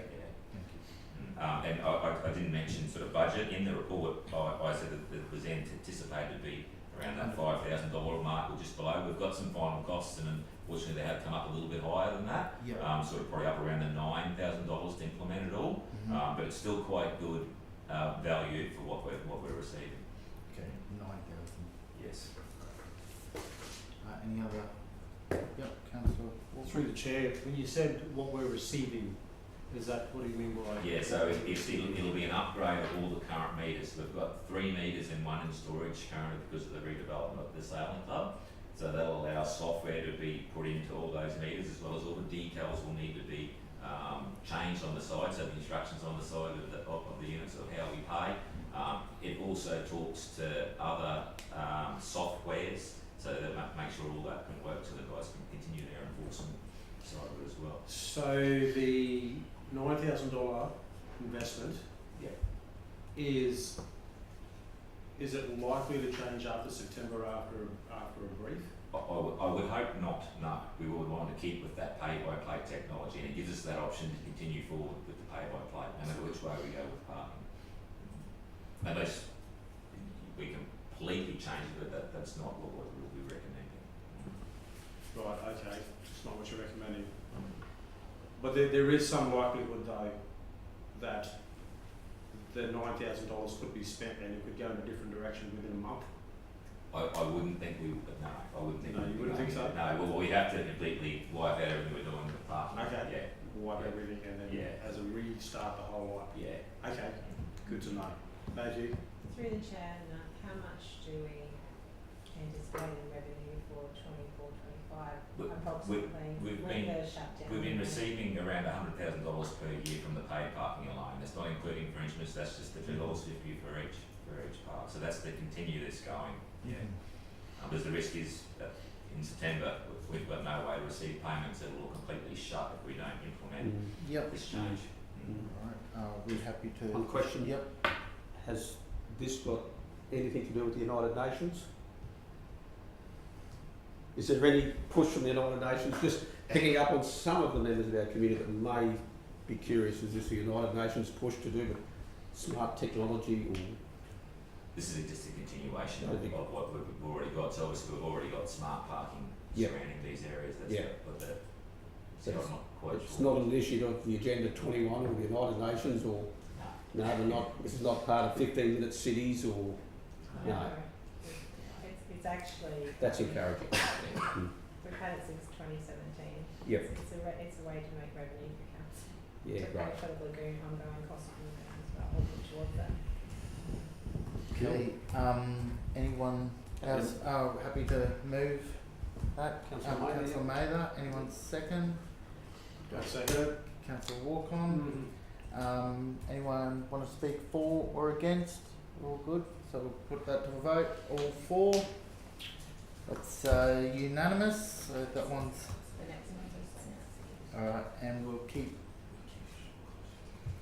Nat, we'll keep you here because we've got 11.4, which is weed management resourcing, which is from email sent from Councillor Mather. If you want to take over from that one. Yes, thank you. Through the chair, so a little bit of commentary on this one. So essentially, council's pest management team currently consists of 2 permanent full-time pest management officers and a trainee. The team has some significant plants, so a couple of equipped vehicles with spray rigs, and one has a boom rig as well as an all-terrain vehicle for side-by-side, and other trailers and specialised equipment. The team's role is to ensure prompt management and reduction of restricted invasive plants and restricted invasive animals within the Livingstone Shire. Councillor Mather's questions were sort of surrounding what we're doing for weeds, so I'm trying to base this report mainly on what the officers do for weeds. We have quite stringent statutory obligations for local governments under the Biosecurity Act. So local governments are obligated to take all reasonable and practical steps to minimise biosecurity risks posed by their activities. This is known as a general biosecurity obligation. The main biosecurity function of local governments is management of invasive plants and animals. Under the Biosecurity Act, councils are obligated to also have a biosecurity plan. So our biosecurity plan is up for review, and coming back to the table later on this year, hopefully with to implement a new plan moving forward. The current plan identifies, obviously certain species of plants that we think are locally significant in the area that we need to take some action on. So the biggest one for me, the biggest pest plant that we have out within our shire, or one of the biggest, is Ferulacina. We do have other issues with giant straps tail grasses obviously across the shire, and I'm sure you've come across those in your out and about activities. I also want to talk a little bit about weed management collaboration today. So council collaborates with several other organisations in the community with a common goal of weed management. Obviously this includes FBA, is probably the main one, Capricorn Pest Management, other local governments, main roads, conservation groups like Landcare, and private landowners, obviously. Council has a contractual agreement with the main roads for control of restricted invasive plants and animals within the state-controlled road corridor. It's a little bit unique, I suppose. So council, we put a lot of effort into this. It's roughly about $100,000 per year contract that we have, and it's a good way of preventing the spread of weeds, obviously within our shire, throughout our shire. Some targets, so that the guys respond to a lot of customer requests. About 250 customer requests are relating to pest management. This is for weeds and animals. Funding, I mentioned that the $100,000 that the contract that we have with the main roads, and officers have predicted a total budget expense of approximately $400,000 per year as well. Just on an additional officer, we sort of crunched the numbers, and we've worked out probably about $180,000 we'd need to budget for an additional officer.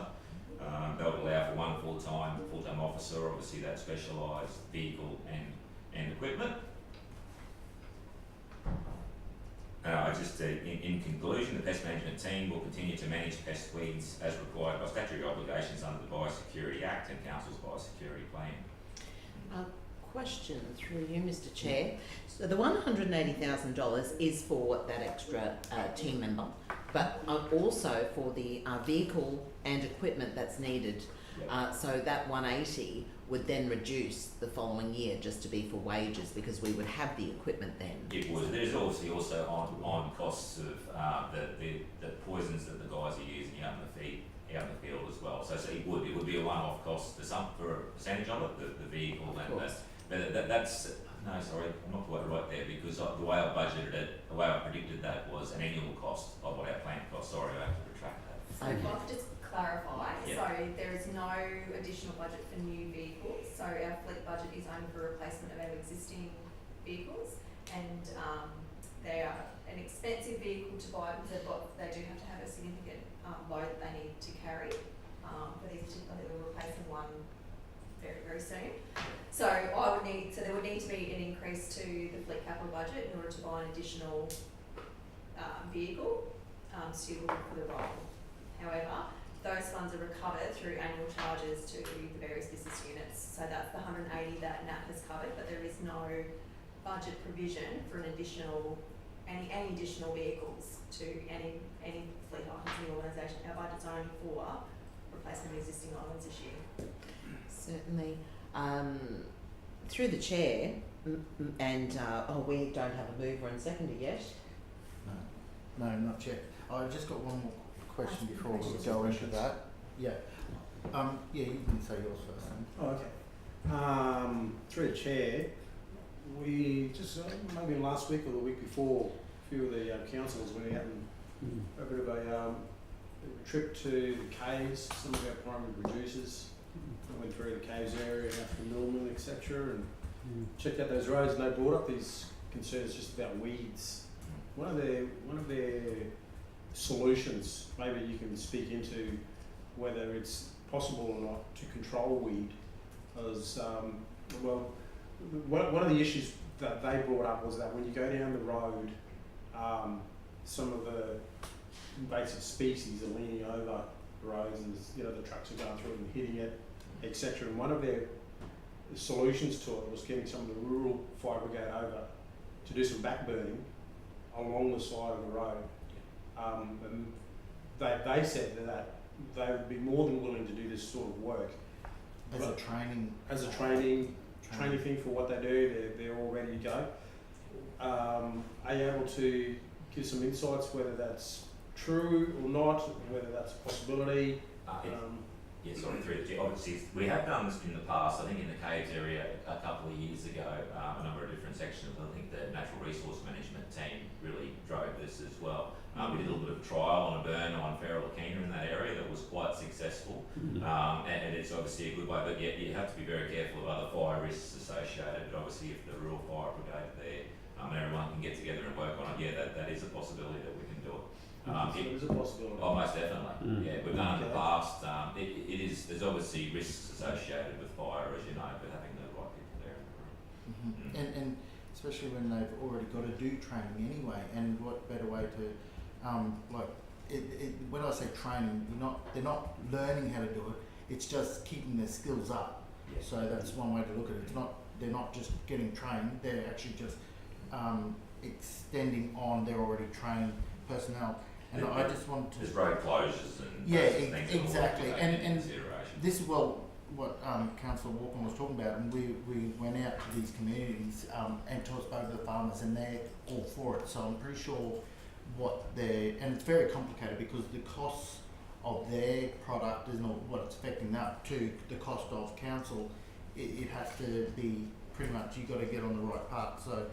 So I think speaking to those farmers and moving forward with what they recommend, obviously they're aware of road closures and the right times to do it, and they can they can adapt to what their work and when coming out and in as well. So I think that's something that we can definitely work on. If that's a possibility, I think that's something we should definitely look into. Councillor Mather, I know this is yours, so I'm pretty sure you'd have a question. Yes, please. I'll do it, Mr. Rothery. I can't recall what it was now. That was Councillor. Yes, it is. As you said, Lakina's everywhere. And I think we've missed the bus on most of it. Lakina loves fire, as we know. So, yes, it can be an exercise, but it can also be an enhancer as well. And I think what we need to do is have the backup tools, man and machine, to be able to go down and knock those little blokes off as the fire goes through them. But we've got to be able to have that gear when the time's right. So I would suggest, guys, that we need to have a really nice budget that will actually deal with this next time. And while we look at fleet as everyday cars and so forth, what we fail to overlook is what's needed in these other areas who've been very quiet for a long time and struggling with the resources that they've got. And one day there'll be a changeover of officers, and there needs to be ongoing and crossover training as well. So we don't need to let them think that they're not being appreciated and not being serviced with the right vehicles to be able to do the job, because it's a hell of a task. And our waterways Are we in debate? Are we in debate through the chair? I think I'm finished. The waterways are choking. And what's going to happen? It's going to take the soil off the sides of the creeks, and we'll have erosion as well. So, moving forward, we've got this in front of us, so obviously we're going to have to get someone to move it and second it. You happy to move this? Anyone, Councillor Mather? And I'll be watching the Councillor budget Mather. very carefully, Mr. Okay, I'll and second. Councillor Friend Thank you, second that. Anyone want to speak for? I have a question through you, Yep. Mr. Chairman. So, for this, the committee resolution is that the report be received and its contents noted. With the leave of Councillor Mather, can we perhaps make an addendum to this, that the report be received, its contents noted, and that council allocates $180,000 in the 25-26 budget for an additional officer? Mr. Chairman, do we need to stipulate the price, or should we just funding for an additional officer and equipment? I'm happy with funding. Yes, Yeah. if that's okay, because Yeah, we don't sure. know what the costs are going to be Sure. at this point in time. Yeah, That's it's good. desperately I was needed. going to put a Not second on wanting that. to be a, what's the word, not wanting to be negative, but I probably would find that a stretch to be an amendment to it. It's a long reach to go from receiving a report and noting its contents to actually including budget and next year's budget for the position, that's all. So bear in mind, an amendment should really be, doesn't change the intent of the motion, it just provides more clarity. For So happy if you want to break it into two motions, or I just find that a bit far to stretch to go to an actual budgeted position next year. Mr. Mayor, with leave of Councillor Mather, who moved this, through the chair, I propose that we make this a separate motion, that it should be In two parts, or in two parts. it's probably It's just up to you. mindful of us to remember the rules of the standing orders. That's all. Otherwise, we could find ourselves Could I ask, drastically changing motions that are outside the scope of what an amendment is. That's all. I guess is what I was trying to highlight. Like, an amendment is a very specific thing, not meant to change the outcome of the motion. Especially for the new councillors, like, it's important to be reminded of that. But if there's a different opinion on whether it's an amendment or not, I'm happy to hear that. But I doubt that it would comply with an amendment. That's all. The intent of the report was to respond to Councillor Mather's request that it was brought to this committee for consideration. There was no consideration of, there was no intent in there to ask for additional resources at that time. It was just stating what we did. I think if it was the fact that we wanted to request from councillors, if we want to request additional resources, we would go through our normal operational process of doing a business case. It would go to the executive leadership team, and then that would be assessed whether it's needed through that. Unless, obviously, councillors want to do something different, that would be the normal way that we would just determine whether we get additional resource in that area. Mr. Chairman, I don't think we need to drive this into World War III. I think what being noted there is fine.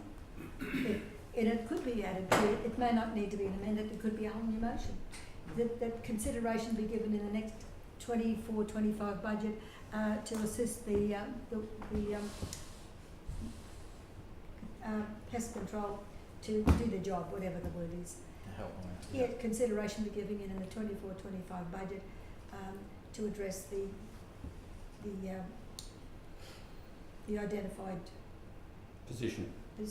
Yes. And if I could, that's something different than going, and we will include that person in the next year's budget. Consideration. The word consideration is always used for budget that we don't have in front of us, and we don't know at this point in time. But you're right.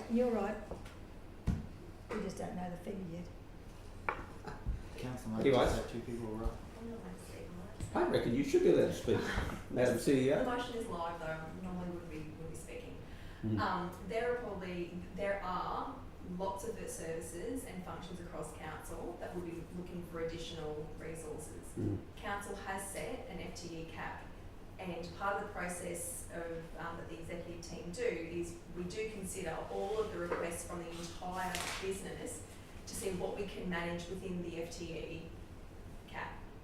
There have been instances where we've gone to the table and asked for an increase in the FTE cap. So there was one recently about the library officer, where we haven't been able to accommodate that within the existing FTE cap. Any additional resources probably need to have the operational processes Sonia described to go through first, to see whether we do have any flexibility within our current FTE cap to provide additional resources for various services. So we do that in lots of different areas. So where we have, local laws have been a really good example. We've had external funding to provide temporary resources, which I think have eventuated into permanent roles. So we have had that flexibility for that progression.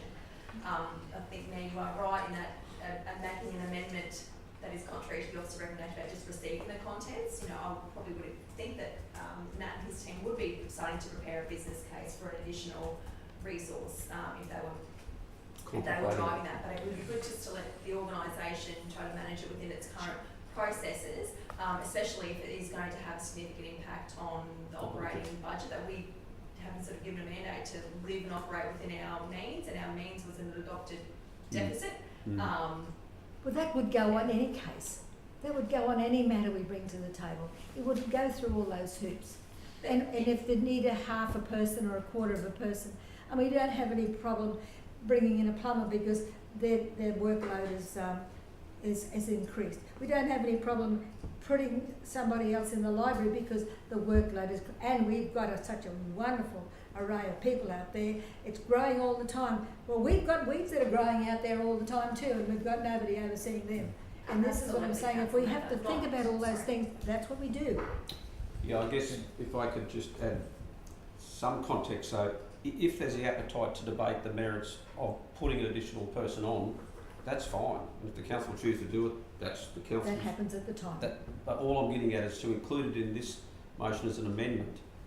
I think it's stretching the amendment, Well, I tell you, the definitions of amendment. So break it into two. If that's indeed what you'd like to prosecute, whether council does commit that in next year's budget. I'll put it this way. I'll go back to moving what's on the board. And there won't be any argument with that, I wouldn't imagine. I'll come back with another one months from now. But if any other council wanted to move an amendment that included consideration in future budget to explore the merits of a pest officer, well that's not actually doing anything other than, like Councillor May is saying, you would talk about it, but it's not committing us to doing it locked in. That was probably the point I was trying to make. That's right. Just a Everything we do, question we for think the it chair. through. Everything we do. Capturing the option of a rural fire brigade involvement, is this outside of this? Okay. Yeah. Right. I'll introduce you to the fellows across the road from me. There's Belmont Rural Fire Brigade. Make them stones. And importantly, that process is already in place, where the Rural Fire Brigade has wardens and first officers who identify fuel loads, especially in council-controlled areas and state-controlled areas of land, i.e. roadsides, unallocated state land. Could be a whole myriad of state and council-managed land that the officers, first officers and the Rural Fire Brigade wardens have the autonomy to look at that land and say, we believe that needs a hazard reduction burn to take place. They make an application through the council, and council has a look at that, and we're looking at it at the moment at potentially streamlining that in some way to ensure that we're doing it as quickly as we possibly can in collaboration with those first officers and fire wardens, so that can continue to happen as it has been happening, and maybe it can happen even in a more streamlined way. That's already happening. It is happening, right, and there's always scope to ensure that we're doing that as efficiently as we can, to work in collaboration with those first officers and fire wardens. Mr Chair, I retract my suggestion and I'm happy to second this particular resolution. We're handing it to you, Mr Chairman. Back Alright, to you. so we've got Thanks, Andrew. Councillor Friend moving. No? No, I move Oh, this. Councillor Mather moving this The resolution. recommendation. The recommendation That be received. be received. Or be noted, the information be noted. Yep. Thank you. So, do we just have some? You've moved that. Yep. That's all We've we had need our to do. debate. Yep. So there's no. We kind of had our debate. We're good on that one. Moving Good forward. developing. So we're right to lead that one. Yes. Yep. Thank you. So we go to the vote though too. Oh yes. Still got to record it. We all in favour there? Unanimous. Thank you. And 11.5 Communities Management Portfolio Report. We have Sonia again. Just gonna talk to us. Thank you, councillors. So this is the Communities Portfolio Management Report, the quarterly one that normally was presented in one entire report, but now since we have committees, we've separated them out to match their relevant committee portfolio holders. So this is for development, environment, disaster management and community resilience. You will note in the report there are a lot of stats, but what is quite exciting, I believe, is that we had an increase of over 120 odd lodge building applications in the last quarter, which is April to June, which is about 100 up, I think, Greg, more than we had in the previous quarter in January, March. We've also received over 576 development requests, so that's through duty planner and other services, and customer requests. And we also can see in there that disaster management hosted a lot of events during the last quarter as well, including there's a lovely picture of Councillor Mather there presenting the Coral Resilient Rural Living Day prize winner, page, I think it's 19 and 26.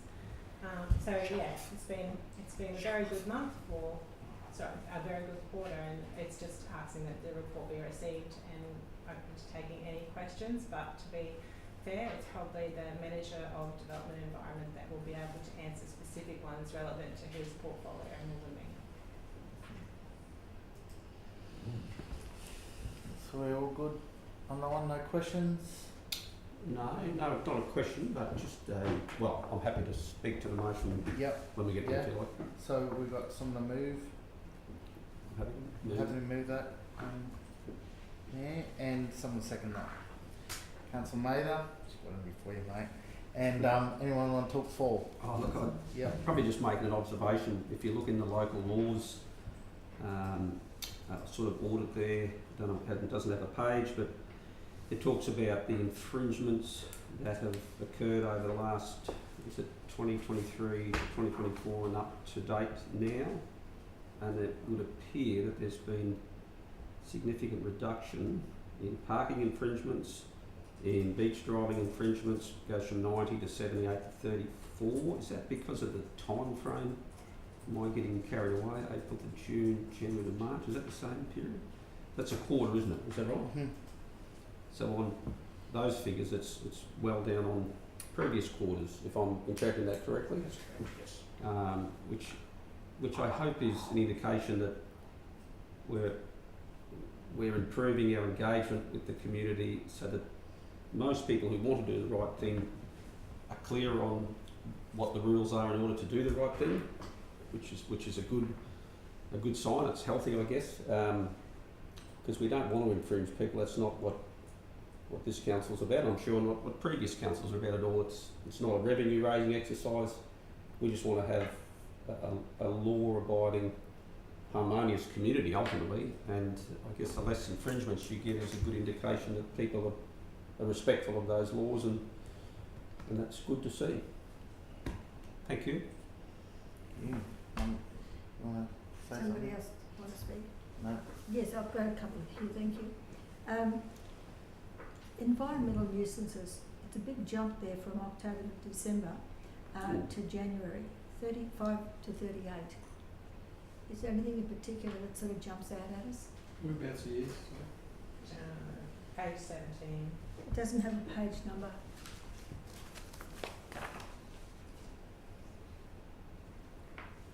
think it's reducing though, 2 to 20. You know what I mean? Yes, we've gone back down, but still a big jump Mm. from 5. Councillor Mather will take a question on Yeah, notice no, and that's provide you a fine. breakdown. Yeah, okay, we don't like those nuisances, because they can be more headache than the rest of them.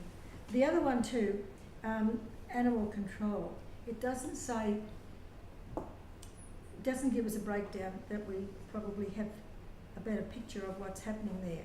We've got animals returned to owners or rehomed. It doesn't say how many unregistered dogs, because that would tell us another picture. That would tell us that we need to do a door-to-door. That's what I'm getting at. We need to do a door-to-door, street by street, for a little while. We move 6 months from now, we go on to another area, because you'll probably find that there are a number of unregistered dogs out there that could contribute towards our budget.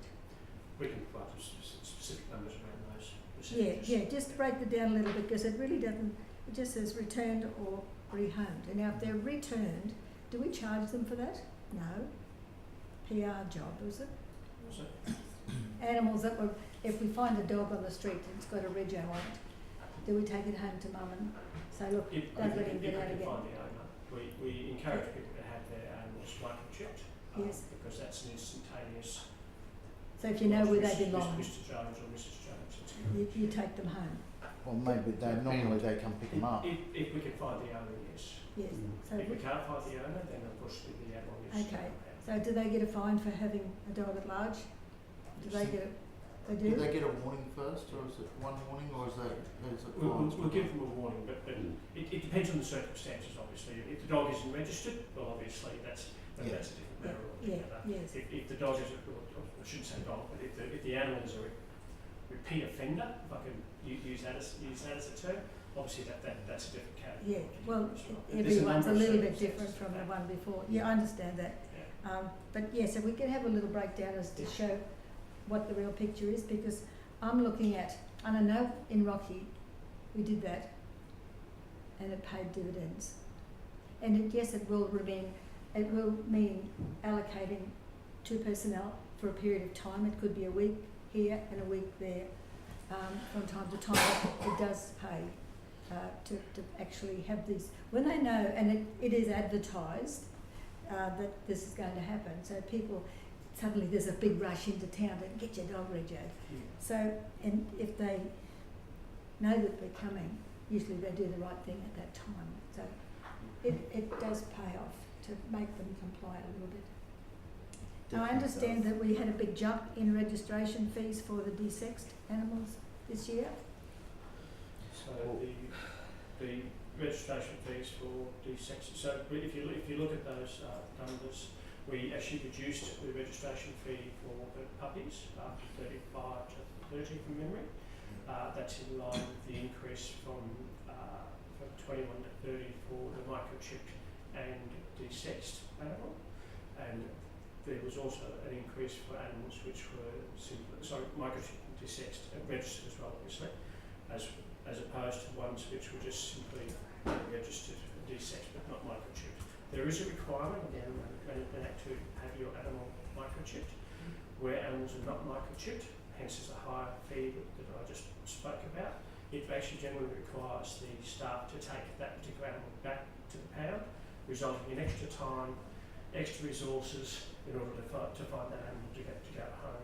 So if you look at those fees, the difference is one is actually 50% of the other in effect, and the microchip, the $30 fee, is in line with the $30 fee registration as an incentive to get your puppies registered when they're a puppy.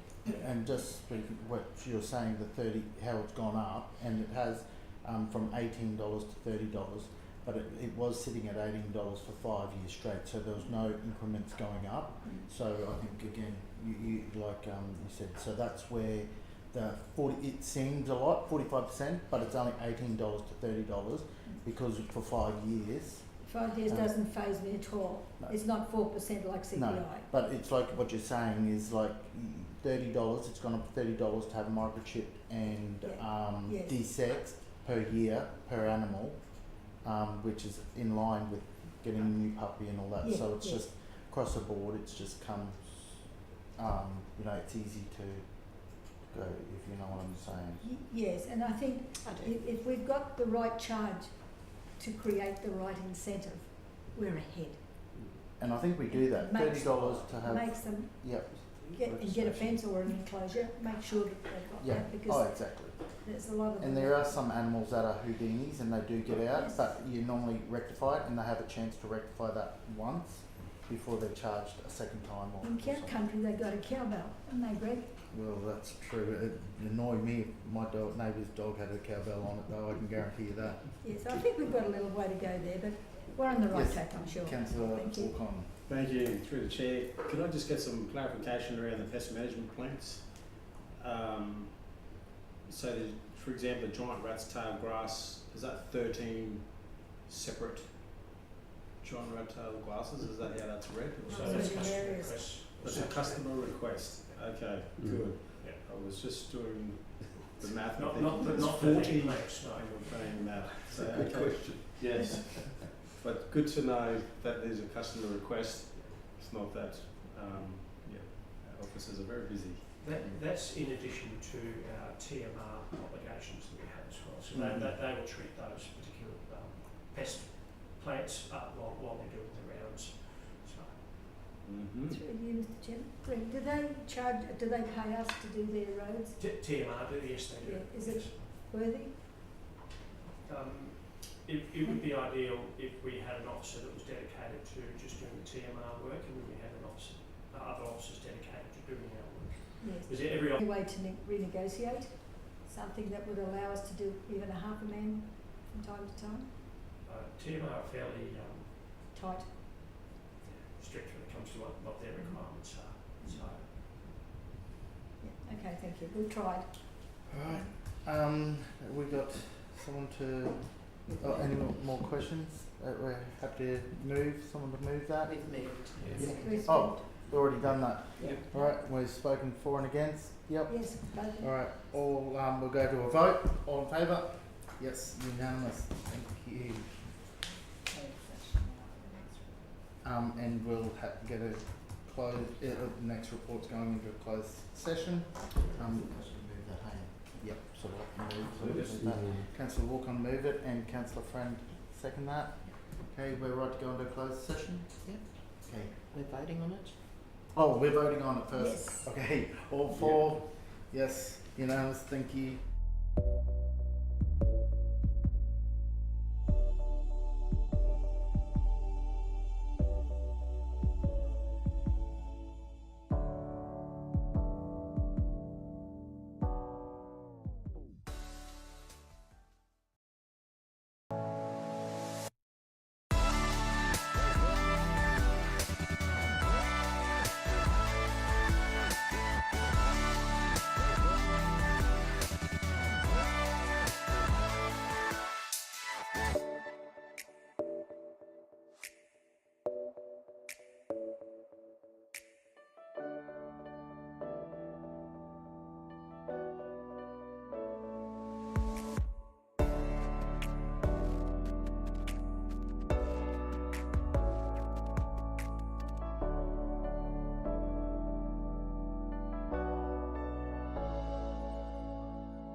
So we're going to, let's go. Do we need to Oh, read yeah. out the recommendation? Oh, do I read out the committee recommendation? I may as well, hey, just so it's across. Should we pay you for? Yep. Committee recommendation that the committee recommends for council to resolve, one, that the exception mentioned in section 2361 CBI. Yep. 6. Oh, 6, I was going to say, I thought 6, of the local government regulation 2012 may apply in its dealing with Indara Corporation Pty Limited over lease BSP 215179 in lot 50 CP 866044. 2. Pursuant to section 2362 of the local government regulation 2012 to apply section 2361C6 of the local government regulation 2012 in its dealing with Indara Corporation Pty Limited over lease BSP 215179 in lot 50 CP 866044. 3. To provide a trustee lease to Indara Corporation Limited, Pty Limited in accordance with section 2363 of the local government regulation 2012 where rent will be equal to or more than the market value of the interest in the land over lease BSP 215179 in lot 50 CP 866044. And 4. To delegate to the Chief Executive Officer pursuant to section 2571B of Local Government Act 2009 to negotiate the terms and conditions of the trustee lease provided to Indara Corporation Pty Limited. What does that mean? So I'll get a mover for that. So moved, Mr. Councillor Chairman. Mather, and someone to second that. Councillor Walcon. All in favour? Yep, we will, that's all unanimous, and thank you everyone for listening, councillors and staff, and we'll close the session.